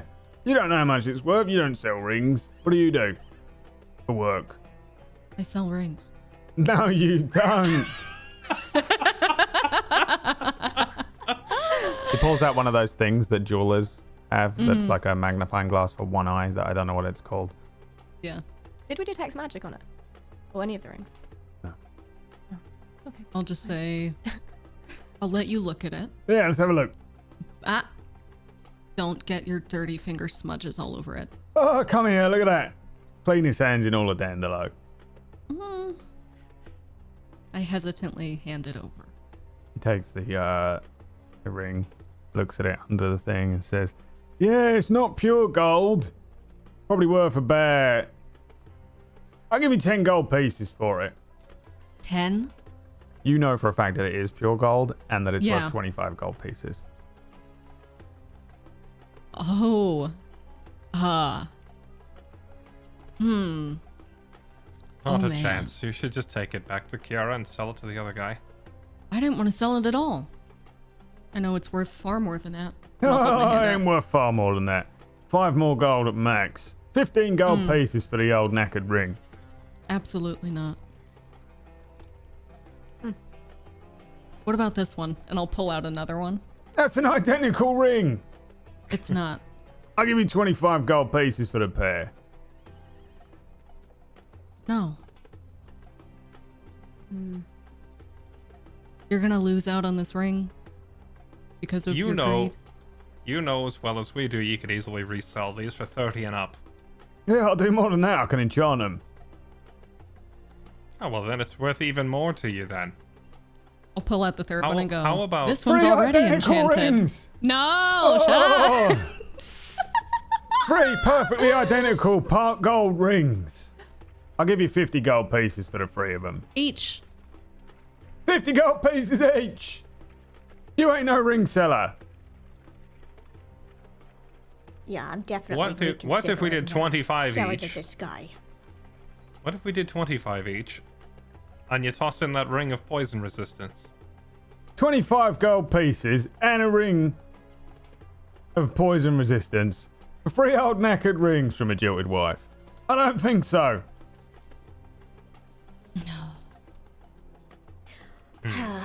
I didn't want to have to give this up, but I know you, well, just based on, observing, it would appear that you have an interest with trinkets. I myself possess something quite special, and Merlin would then put his magic mirror on the countertop. Oh, magic mirror! Where'd you find that? I ain't gonna tell you. What does it do? Well, you're just gonna have to take a peek yourself. Oh, you're It having a reveals the giraffe. truth. You're having a bubble No. bath, mate. I ain't looking in that. It'll probably trap me soul. Or lob me cock off. Well, no, One of the two, probably. Hopefully. You look in it first, and then I'll look in it. Fine. Merlin then takes it and looks at himself one last time. You look stunning. I'm so good looking. He just puts it back down and passes it Let's have a look back to then. He holds the mirror up to his face. Oh, my word. Oh, I've never looked so good. Right, I know what it does now. My God, I can sell that. The nobles will fucking love it. All right. Tell you what I'll do for you. 2 rings for the mirror and your 3 gold rings. How many of those rings do you have? Which ones? The ones that the ones that we're asking you for. What ones do you want? The poison. Amethyst. Poison resist. The poison resist would be one of them. Have you got others? You said 2. He points at all of these different ones and says, Pearl, Tourmaline, Garnet, Sapphire, Citrine, Jet, Amethyst, Jade, Topaz, Spinel, Agate, Agate. All them. All sorts of resist. Acid, cold, fire, force, lightning, necrotic, poison, psychic, radiant, thunder. What is radiant damage anyway? Do you want me to show you? Nah. Okay. Oh, it's not a bad offer. One of you can get a ring as well. Yeah. I've got plenty of each. I have a small ruby. And I take that out and put it in front of him as well. What's that? A ruby. Surely you of all people would know what that is. He takes it, holds it up, looks at it through the weird little thing. Yeah, it is a ruby and all. Can't do much with it, but I sell it on. How much you give me for it? 3 copper. 3 copper. Give it back. All right. You're really bad at swindling. Right, well, I mean, the mirror? No, there's no need for anyone to get swindled. How much is that mirror worth? Depends who you sell it to. I'll tell you what, I can sell that on. Oh, I can sell that on here. Everyone here is ugly. Absolutely butters. With a mirror like that. Well, don't tell them that, otherwise they ain't buying nothing from you. Yeah, they know. They know deep down. They see a mirror like that. Oh, they'll snap it up, they will. So you said you're going to sell it on to a noble? I'll sell it on to a noble. Oh, I'll sell it on to a noble, I will. So why don't we take it and go sell it to a noble and come back with the Off gold, you go. which will surely Go be on. enough. See how far you can make it into the noble district before they turn you away. We've Fire. already been. Fire. Just take the trade. Pick a ring and take the trade. Can we check? And I'll turn to the group. Can we check these rings first? Gold rings. Merlin? Fire just grits her teeth and then goes, fine. And I just Merlin walk will out. use detect magic. On the 3 gold rings? Yes, please. Yeah, no magic to them at all. Okay, good. There is, however, a lockbox underneath this guy's stall that is just all sorts, radiating all sorts of magic to you. That would be, my god, what is the shielding magic in... Abjuration. Abjuration magic. So his rings that he's selling do seem to be legit, at least. Not the ones in front of you, the ones that he's got locked away. Certainly seem like they probably are rings of resistance for real. I kind of figured, since you already told us exactly what kind of potions and other stuff we picked up, that if the rings had any magic on them, you would have said so. Yeah, Merlin would have relayed that medicine. Well, that's everyone else. Okay. He's got something back there that's just oozing with magic. That'd be the rings we're trying to buy. Yeah, no, we need them. Okay, well, I think if you're willing to part with your mirror, I have no idea what it's worth, but if we trade those 3 rings in the mirror for 2 of his, I think it's a fair trade. We should just take it. Not gonna lie, that mirror is probably quite valuable, but it had more of a significant value to me.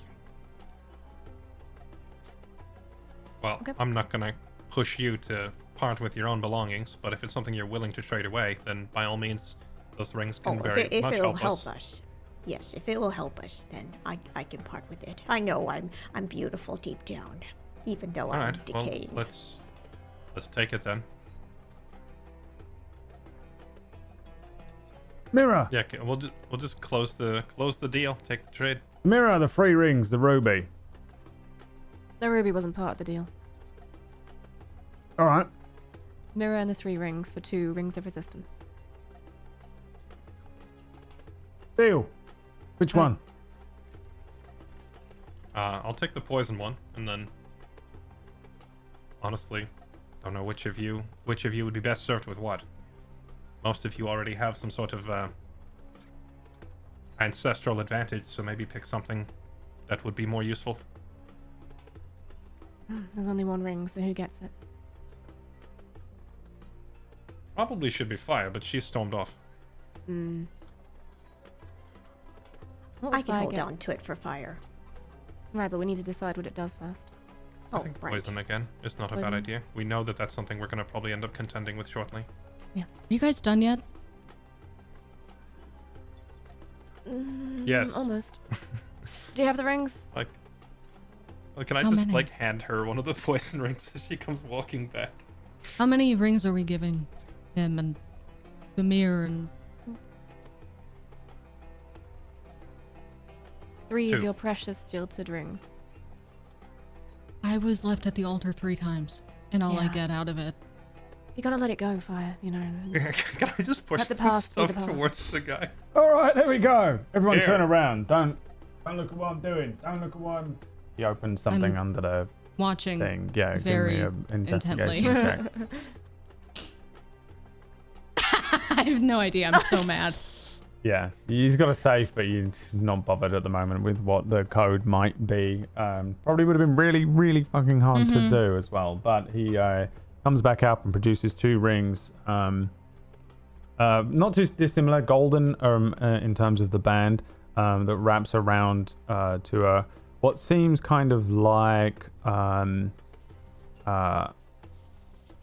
like a crisscross of a crosshatch of gold that sits underneath an amethyst, a purple-looking gem. He puts them down in front of him and pushes them over. There we go. Who's got them? You and you. They should fit. I will take one and motion the other to fire. What? Me? Well, you or Fix, whomever. If you're usually sitting further back with your bow, maybe give it to Fix instead. Yeah. I have Whomever's this. going to be I closer have this to ring. harm's I don't. way. You don't want to put too many rings. It's tacky. All right, give it to Fix. And I'll let's give get it a to move on. Fix. Okay. Okay. Rings of poison resistance. 2 of. You give the 2 rings and the mirror to the man, and as you walk away, you see him looking in the mirror to himself, going, "Oh, he's a beautiful boy. I knew I had it deep down. Oh, I'm stunning. I'm delicious."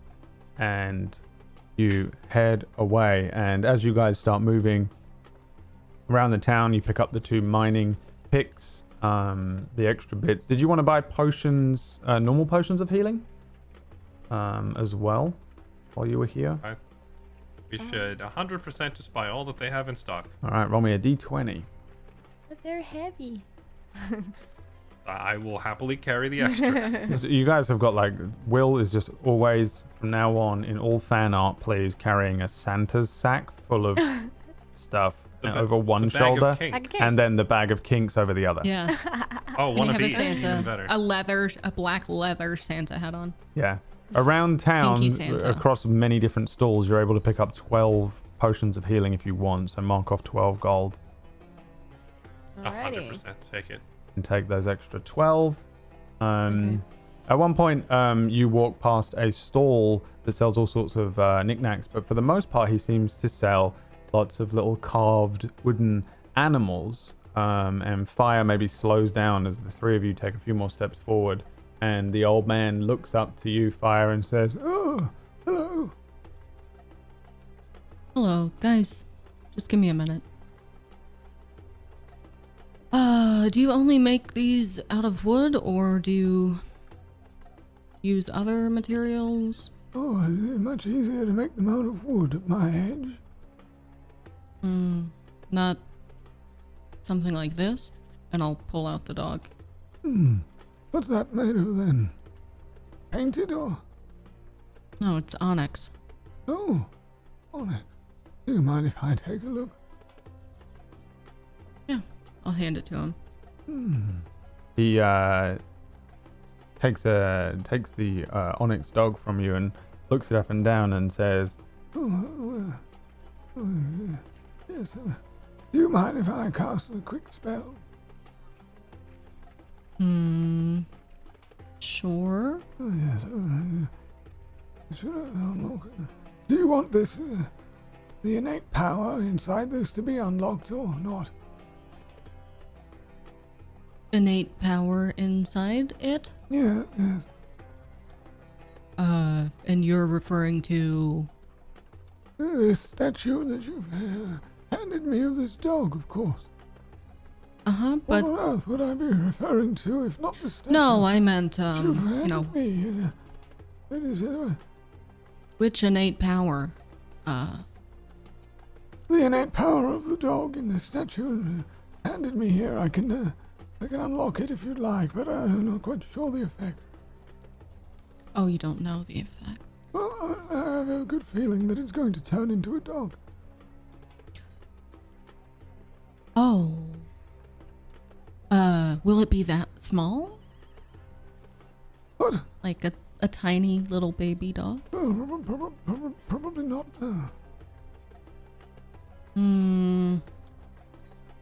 How much do you think this would sell for? If you had made it, how much would you sell it for? Oh, you'd probably sell it to anyone for a good bag of silver, I'd say. A magical dog. Unlike one of two things could happen, really. One, it's trap. Some sort of trap that you set.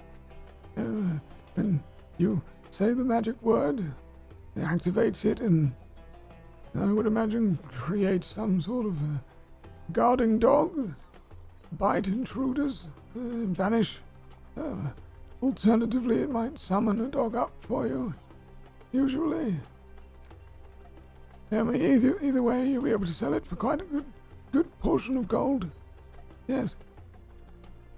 Hundreds of gold.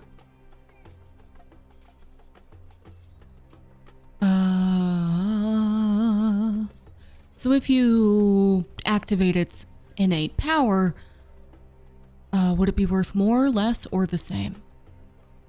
Well, I suppose that depends whether the creature comes out and attunes itself to you or me. Oh. Or someone else.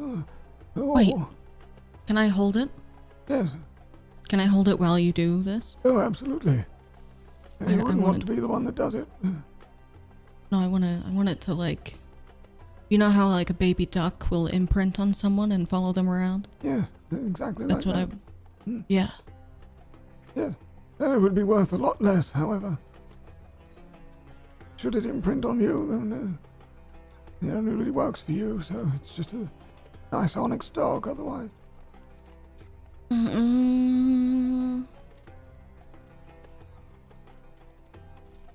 I'll take the dog.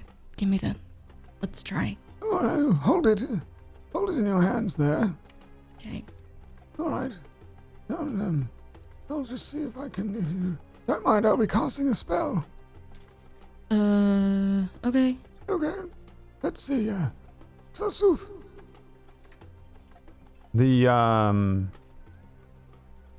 statue feels very, very warm in your hands for a moment. There is a moment or two that it gets almost so hot that it gets kind of borderline close to where it might feel like it would burn your hands, and then it turns very cold very quickly, which also feels for a moment like it's hot before the cooling slows down. But you become very aware that should you wish to, you can summon from this thing a dog for up to 6 hours that will have dark vision and can see invisible creatures and objects within a range of 60 feet. And once it has been used, it can't be used again until 7 days have passed. I have a little baby friend. Oh my gosh, I want to do it right now, but I got a puppy. A once a week doggo. Yes. Perfect. Oh boy. Okay. Is Fire trying to play this cool, or is she just melting? Fire. I'm freaking out. Fire is like, that could be useful. Well, do you know what happened? I can make a dog come out. Ah, yes, as I suspected, since one didn't appear suddenly. I'm assuming you have control over that now. Uh-huh. Does it have a name? Or does it already have a name? I have no idea. How much, guys, can I have some gold? How much? Before? Sir, I don't know how much you charge for that. For what? Activating the innate magic of a trinket? Oh, nothing. No, I don't like that. I Give can me do- 10. can Give do me that. 10. Can I do have that 10 at gold? will. I hand her 10 gold.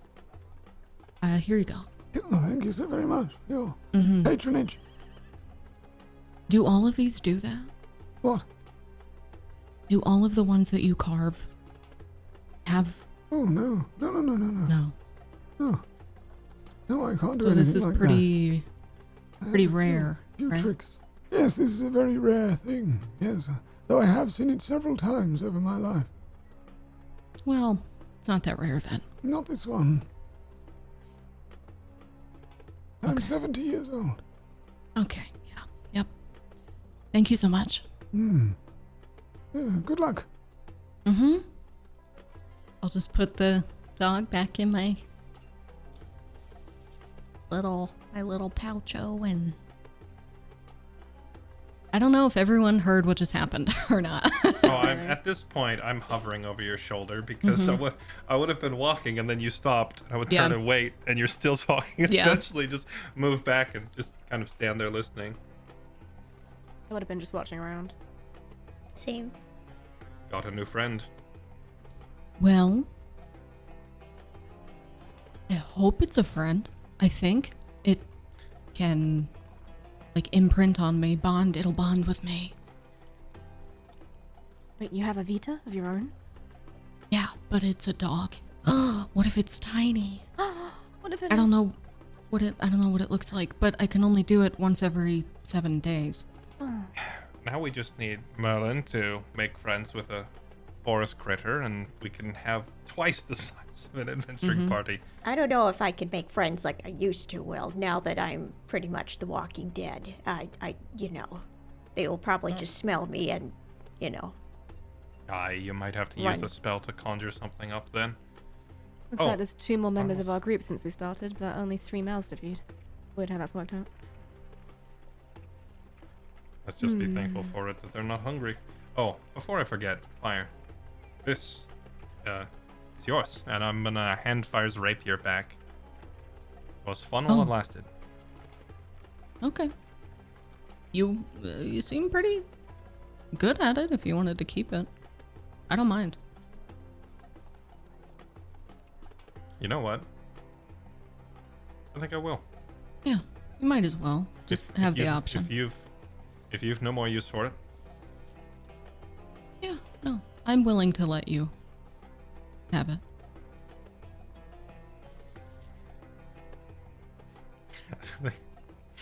just gonna trade an odd glance. Like, does that make this a gift or? I'll just wait until you put it away, and then I'm gonna go. I didn't want to carry it. Thanks. I will treasure it always. Let's go. Yay. Yay. Yeah, I guess we finally go to the mine. Hey.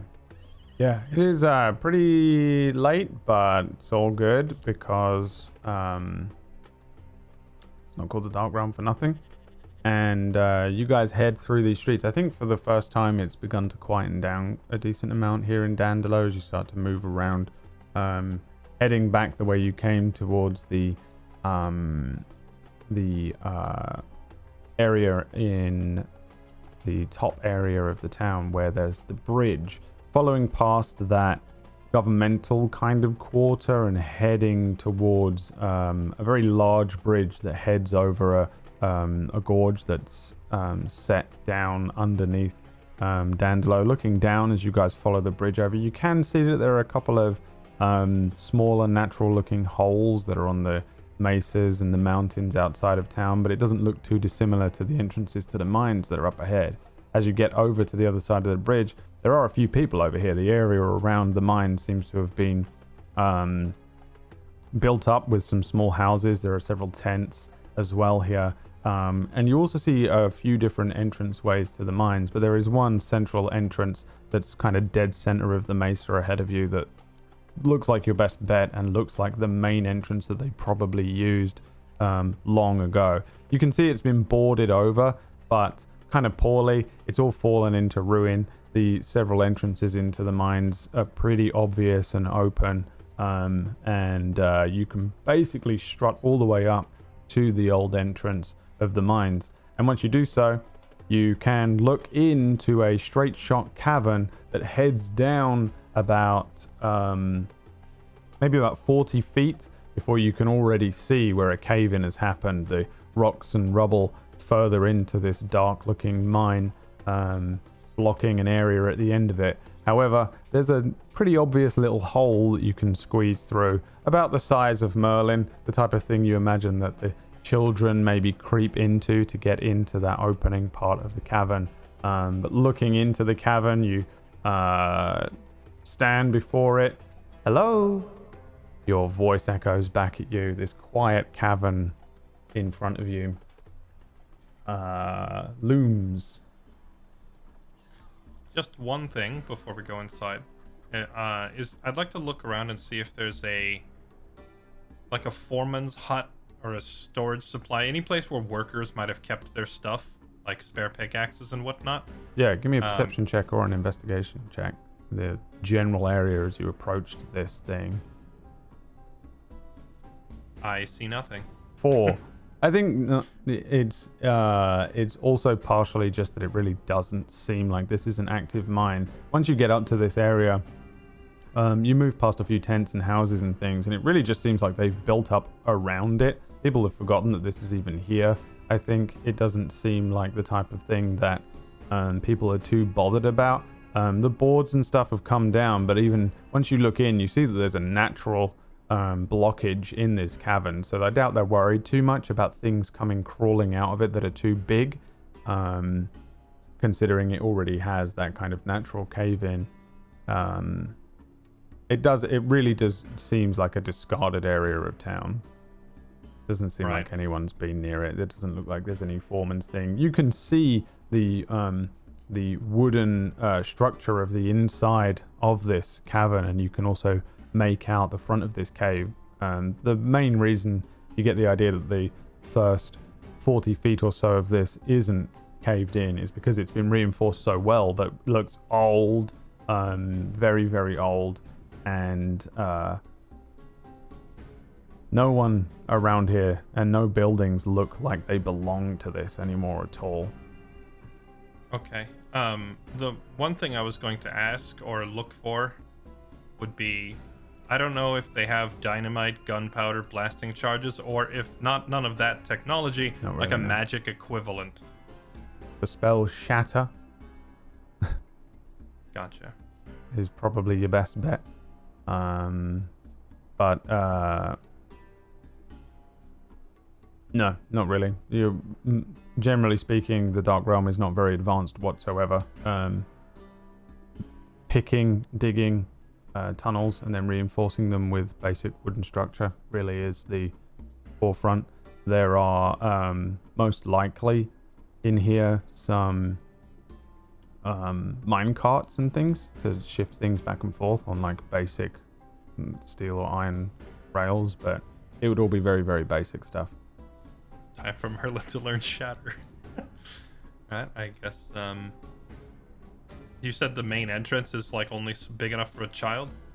The main entrance is pretty huge, but the you can see at the far end of this hallway, thanks to all of you having the dark vision, that the natural cave-in has created a bunch of rubble that you probably would have to crawl through. It would be easy for Merlin to crawl through. The rest of you, it would be up to you whether you want to attempt to crawl through it, or maybe move some of the bits and pieces around. I guess everyone give me investigation checks. Are we going in? Are you all the way in? Have you walked in, or are you still at the entrance? I think I would have walked in. Yeah, Fine, I think just we Blase start walks heading in. Yeah. I'll take you all the way up to the mine entrance itself. Then, I'd be doing the usual thing where Vita goes through any cracks and scouts ahead a bit. yeah. Give me a perception for him, but he doesn't really have the brains for an investigation check. Bless his little heart. Investigation 9, 17, 10, 6. Merlin, you're probably the only person that, as you walk up to this, there's this blockage. Fallen rocks and debris that fills up a good section of the entrance here, that you get the feeling that the locals probably left it because it would work as a natural blockage for any creatures to come into town without anyone having to build a wall or place a guard here. When you look at some of these rocks and take a moment to just listen, possibly, working out the kind of lack of reinforcement the further into this mine you get, the broken bits of wood that sit above where this cave-in had happened. You get the sense that this mine is very unstable. Things like the spell Shatter in here could be devastating. You might bring the whole thing down on top of your heads. The wood here is old, broken in several places, and these cave-ins are probably happening still as these bits of wood and the reinforcements over so many years break away. You could create a path here for some of the larger rocks without destabilizing the entire thing. And certainly you've witnessed Will's strength, but just kind of haphazardly going at it and just mashing at some of these rocks, breaking them, and definitely if you use something huge and explosive like a spell to try and clear them, you're probably just going to bring half the mine down on top of your heads. Slow and careful through this mine is probably your better bet, rather than actively trying to bash your way through a lot of this thing. This whole mine feels very hollow, seems very very unstable to you, and some of this debris that's fallen in might actually be acting to hold some of the mountain up above you and some of the mines, and no doubt that continues throughout the mine. But here in front of you, the rest of you, you can see that you can probably all... Will would probably have to take off some of his stuff, not your whole armor, but like your shield and things, and poke them through some of the gaps in the rocks here. But you might just about be able to maneuver through them, but you'd have to be very careful not to push some of the rocks out of the way, or maybe wobble some of the bits. Again, Merlin, you can kind of calculate which rocks in front of you. Will might be able to lift and move carefully out of the way to create a larger gap for everybody to safely move through. Kind of comes down to whether to get through this blockage of fallen rocks you want to do acrobatics checks or athletics checks. I think I'll just start by taking out one of those pickaxes, and not just like randomly picking at it because I don't want to trigger a cave-in, but if there's like one or two rocks that are kind of blocking us and do not appear to be like basically I want to make sure it's not a load-bearing rock, right? But like if there's any that look like they could be removed, then I'll just use the pickaxe and pry it out of the way if needed. I would think Merlin would relay all this from what he's gathered from the blockage, and would also relay like which rocks that Will would move about and pick at. I think our best way is to make an entrance of our own with the one that is already here. This whole thing could pretty much topple down everything above us. I think this is even holding up. Well, this is not safe. We have to tread very carefully and slowly, everyone.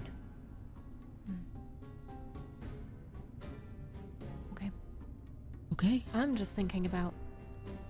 Do we know when your vision friend visited here? Not Whether or a not clue. the cave-in was related to him. Let's assume Eldarin was in Jairus 1,000 years ago. It's very possible. It could very well be that the cave-in was related to whatever he found down here, but he did say the mine was collapsed for some 500 years.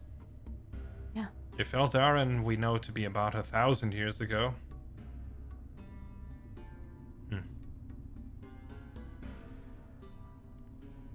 Would be A good interesting time if to, there was some. Have one of your visions right now. I wish that they were available on command. Have you tried? Yeah, have you tried that? You actually sort Vision. of have, but it messed you up. It was when you were in Jairus and you were able to somewhat access the consciousness of the mist, but it was extremely No. difficult. Yeah, no, I remember that we can do that. I just when you said visions, I thought you meant like when I had the vision of Eldarin or the vision of the other guy back in Cole. Yeah. Like talking to the mist, we can do at a distance. We've done that. I suppose before I go down here, I could try to get a glimpse of what happened if those memories are locked in the mist somewhere. And only if it doesn't cost you. Yeah, that's up to you. I'm not gonna tell you what to do there either way. But it might help. Yeah, well, it always costs something, doesn't it? Feels Right. like every time we commune with the mist, it takes a little piece of us. Sit But down it's- first, this time. Probably a worthwhile price to pay.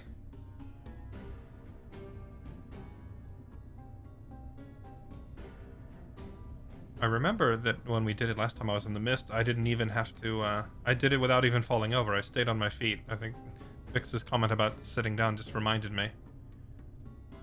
But I will nonetheless sit down just in case. Good call. Last Okay. time I did this, I was in and out so quickly that I stayed on my feet. Maybe it's becoming more natural, although I'm not sure if that's a good thing or not. Alright. Here we go.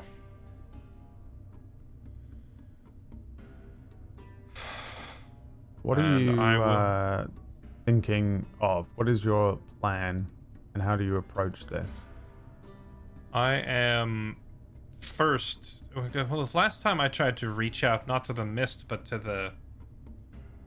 I forget who it was. The one that like knocked me out flat. I can't remember, but that was like trying to do something else. I'm gonna go back to what I know works, and I'm gonna try reaching out and mentally making contact with the mist first, and then kind of the same principle as like a satellite signal. You know, signal goes up to the satellite and then bounces back down. I want to try and reach out to the mist first, and then from there, find this ancestor of mine, or find the memories of what happened down here, what triggered the cave-in, if it was related, and why he was down here. Okay. Give me a wisdom saving throw. The fun part. Oh, yes. This is the piece of me I was referring to, but I got a 17. Ooh. For Maybe everyone not this else, time. Will, you see his eyes roll up into his head very quickly. Almost immediately after he attempts this, you see his eyes roll up into his head, and then his body straightens up for a moment. And for you, Will, you experience another memory from this place. You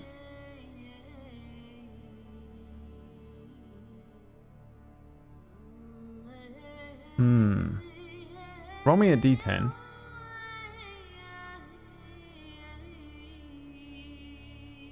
I got a 3 out of 10. A 3. Okay.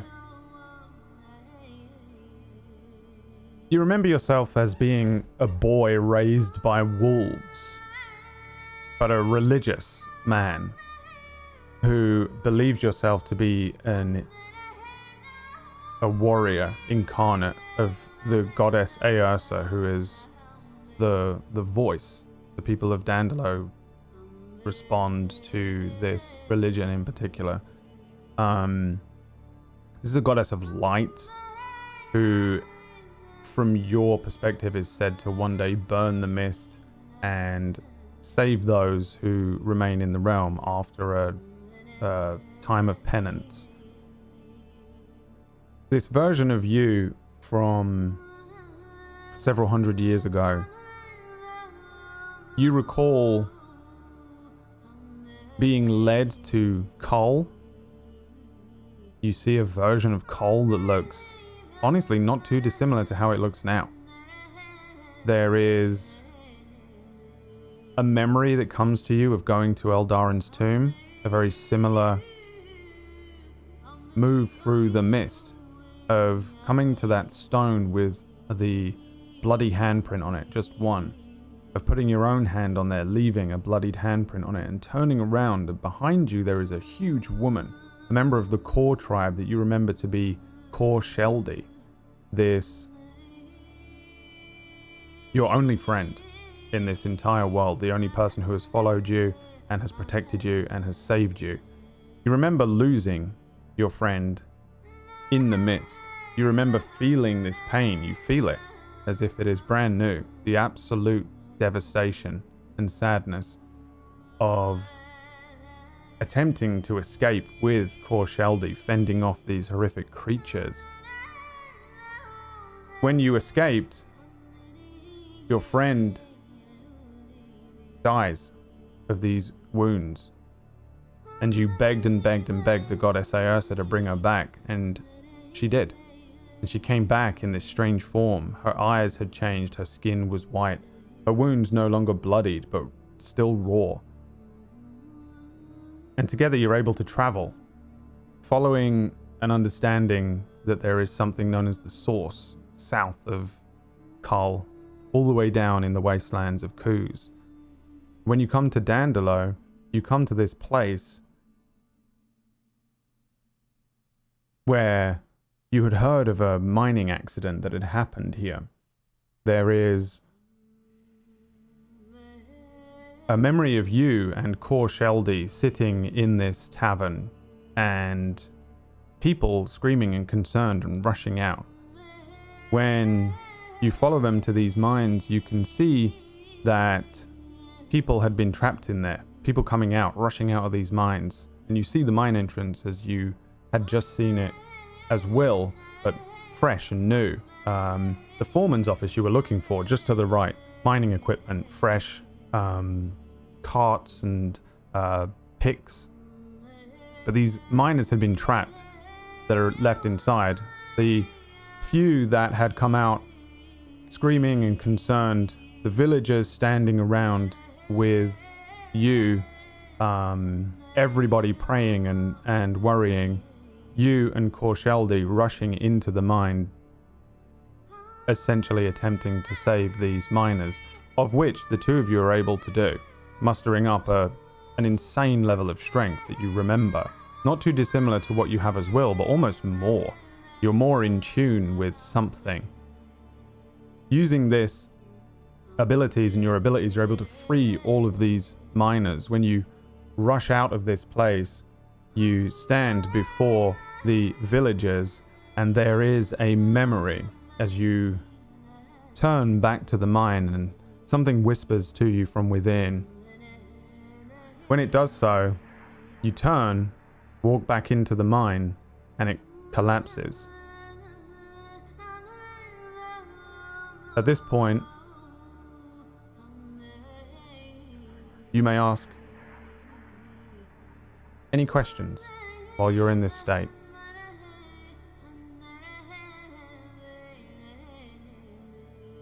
Did I find what I was looking for? Roll me a d10.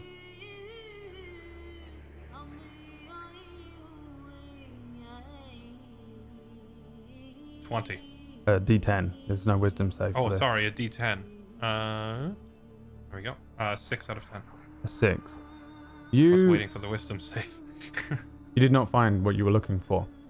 You ran into this mine. You understand now that this mine wanted you dead. Not the mine, the mist.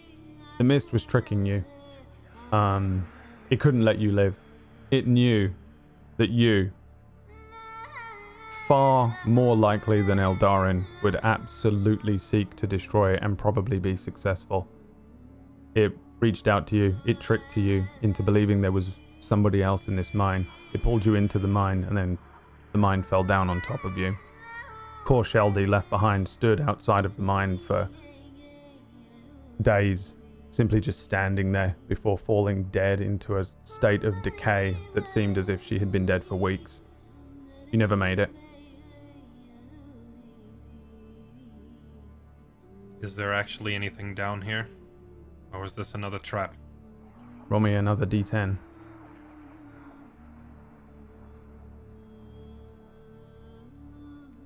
In here, 4. you will be able to find the body of your previous incarnation. You will be able to find his things, his name, and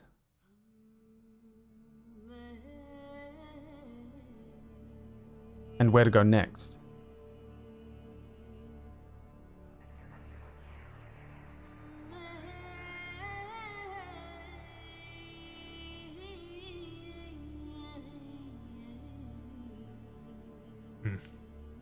Okay.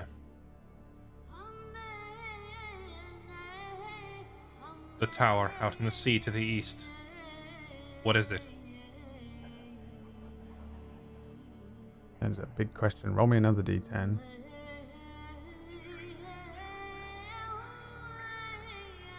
A 6 of 10. The tower, as you understand it, being pulled from another set of memories, being given to you as answers from the consciousness of the mist, is a home to the portal to the void, which is a one-way hole that leads directly into the plane between all worlds. The void, an enormous gathering of wizards over a millennia, used the source in coups to determine a way to harness the power of the void, eventually creating a portal that led into it. There were experiments and excursions led into the void from the tower, but before the realm could truly discover anything substantial, there was a terrible accident that occurred. There was a visit from the Queen and her son that led to this child creating a subconscious link with the void, or perhaps a powerful entity within the void.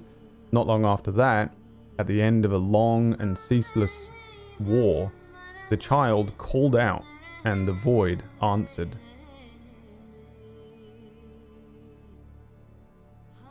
Oh. I think I have more questions about all that, but since we're here in Dandelo, I'm gonna focus my questions back to the here and now, and ask again, trying to ask the fallen previous incarnation of myself, what were you looking for here in the first place? The mist lured you into a trap, but you came here on your own. What was here?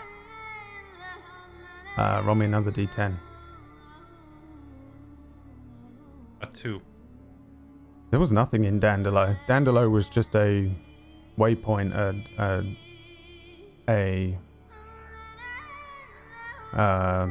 bed on the way to Kuz. Eldarin mentioned something known as the Source in Coos. It seemed like the next best place to go. Coos. What is this source? Give me another D10. 7. The Source is a thin layer between the mortal plane and the void. Through it, in the past, there have been terrible creatures that have passed through. They called them Void Walkers, and it's said that living there long enough can enhance your magical abilities, but most grow incredibly sick, they lose their hair, they go mad, and the Source itself is really just a thin point between here and the void. Going there and figuring out how to access the Source was how you were able to figure out to take a boat out east and find the tower.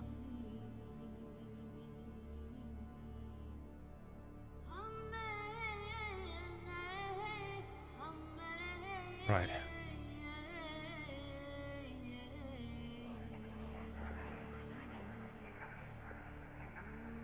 I think I probably have more questions, but I'll hold them until we find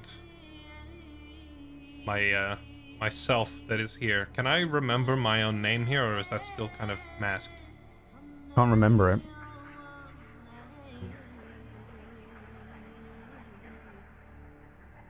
I'll try to fade back out and just leave. Pick up this conversation later. Yeah, you're in pretty deep. You're in 1, 2, 3, 4, 5. You're 6 questions deep. Give me a wisdom saving throw to try and get back to your body. Can't use the 20 I rolled earlier. Feels bad. And 11. 11. You fail. You are unable to return to your body right now. You feel yourself as you turn around in an attempt to almost walk back the way you came. You look out on an endless sea. Your body, you don't remember where it is. Same sensation of where did I leave this thing, or the name that you can't quite remember, but it's on the tip of your tongue. How to get back to your body. You don't remember. For now, you are lost inside the consciousness of the mist. And that is where we're going to end today's session. Thank you so much for watching, watchers, and thank you so much for playing players.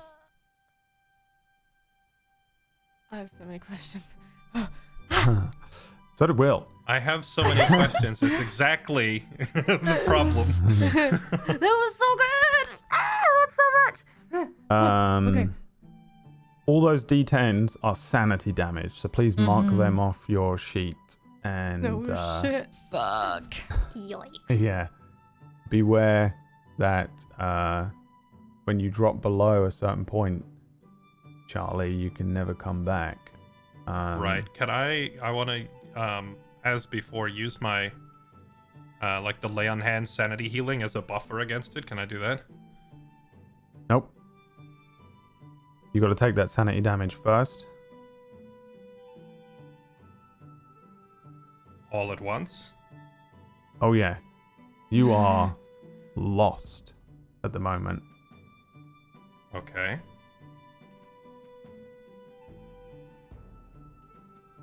So you take the sanity damage, which totals up quite a lot.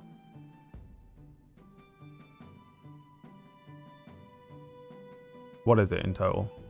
25. 25. So you're down shit. to 75 sanity, and once you go below 80, you can't get back up above that. Right. Yay, we're both crazy friends. When you come back to your body, unless Fuck. you make this worse for yourself, you'll feel jittery, but otherwise yourself. but you will have to apply disadvantage to any rolls that involve precision or care, or that have a limited time to complete. So bear that in mind. Okay. And that's it for this time. Next week, we'll see how, if Will can swim back to his form, I got a puppy. what the other three are doing, whether they summon a puppy or Will's in mind hell, and we're just like, we got a puppy. you three are we're out there training this playing little with puppy. a puppy Shit. and Shit, good boy. Will's on ayahuasca outside of a mine. Let's do a round of shout outs and then we'll return next time. Let's start with you, Bryce, since you are back. Prodigal son. I got a puppy. You got a puppy, but I mean, I got a little puppy. where you I are got a during puppy. the That's week. it. That's all. I got a puppy. You can find me and my puppy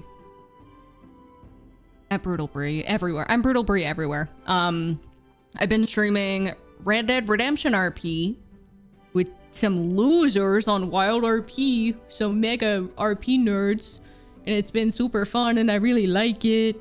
And I think I might be taking back the baby that is Mistlight After Dusk.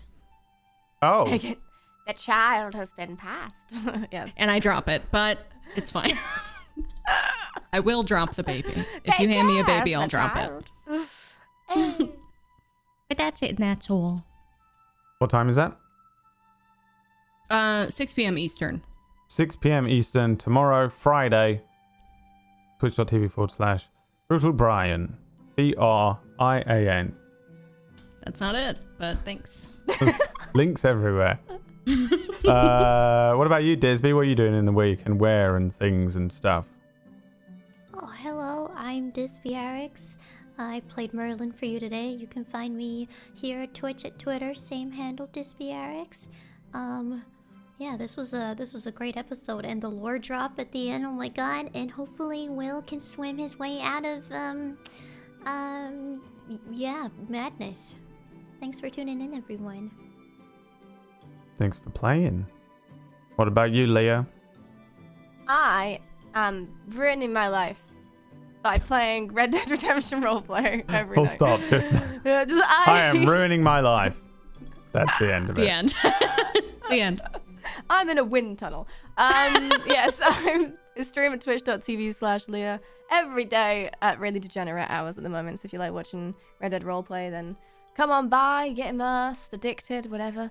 And yes, I've passed on After Dusk to Bri because no one does it better than the OG. Okay. Well, I'm just gonna say I got a puppy for an hour, so That's fine. That's good. That's what I we'll want. we'll pick a puppy's name tomorrow. That's all it will be. Yes, excellent. Yeah, so thanks. I've played Fix for you today. Thank you for watching and enjoying this story. And what about you, Fairlight? What are you doing and where and when? Right now, it's lots and lots of Age of Empires. You can find me over at twitch.tv/Fairlight_Excalibur, playing random stuff at any given time. Lately, lots of New World and Age of Empires, and maybe jumping into Halo soon, because Halo. I haven't So touched good. it in a while. So good. Okay. Make sure you follow everybody and tune in. Brad. And Brad, everybody follow Brad. I don't stream. He streams all the time. He streams like every day. Oh, I Go never. follow him. I wouldn't. Yeah, you did. I Go- couldn't. go I do couldn't it. do it. go do Please follow everybody here. All the links and things are in the various descriptions, and tune in to the other shows we have on Table Story. We've got more D&D tomorrow with Rhyme of the Frost Maiden and other things, and all the other times. Theory crafting in the Discord channel and at twitch.tv/Brutal Bri tomorrow night. That'll be the end of it. See you next week. Bye.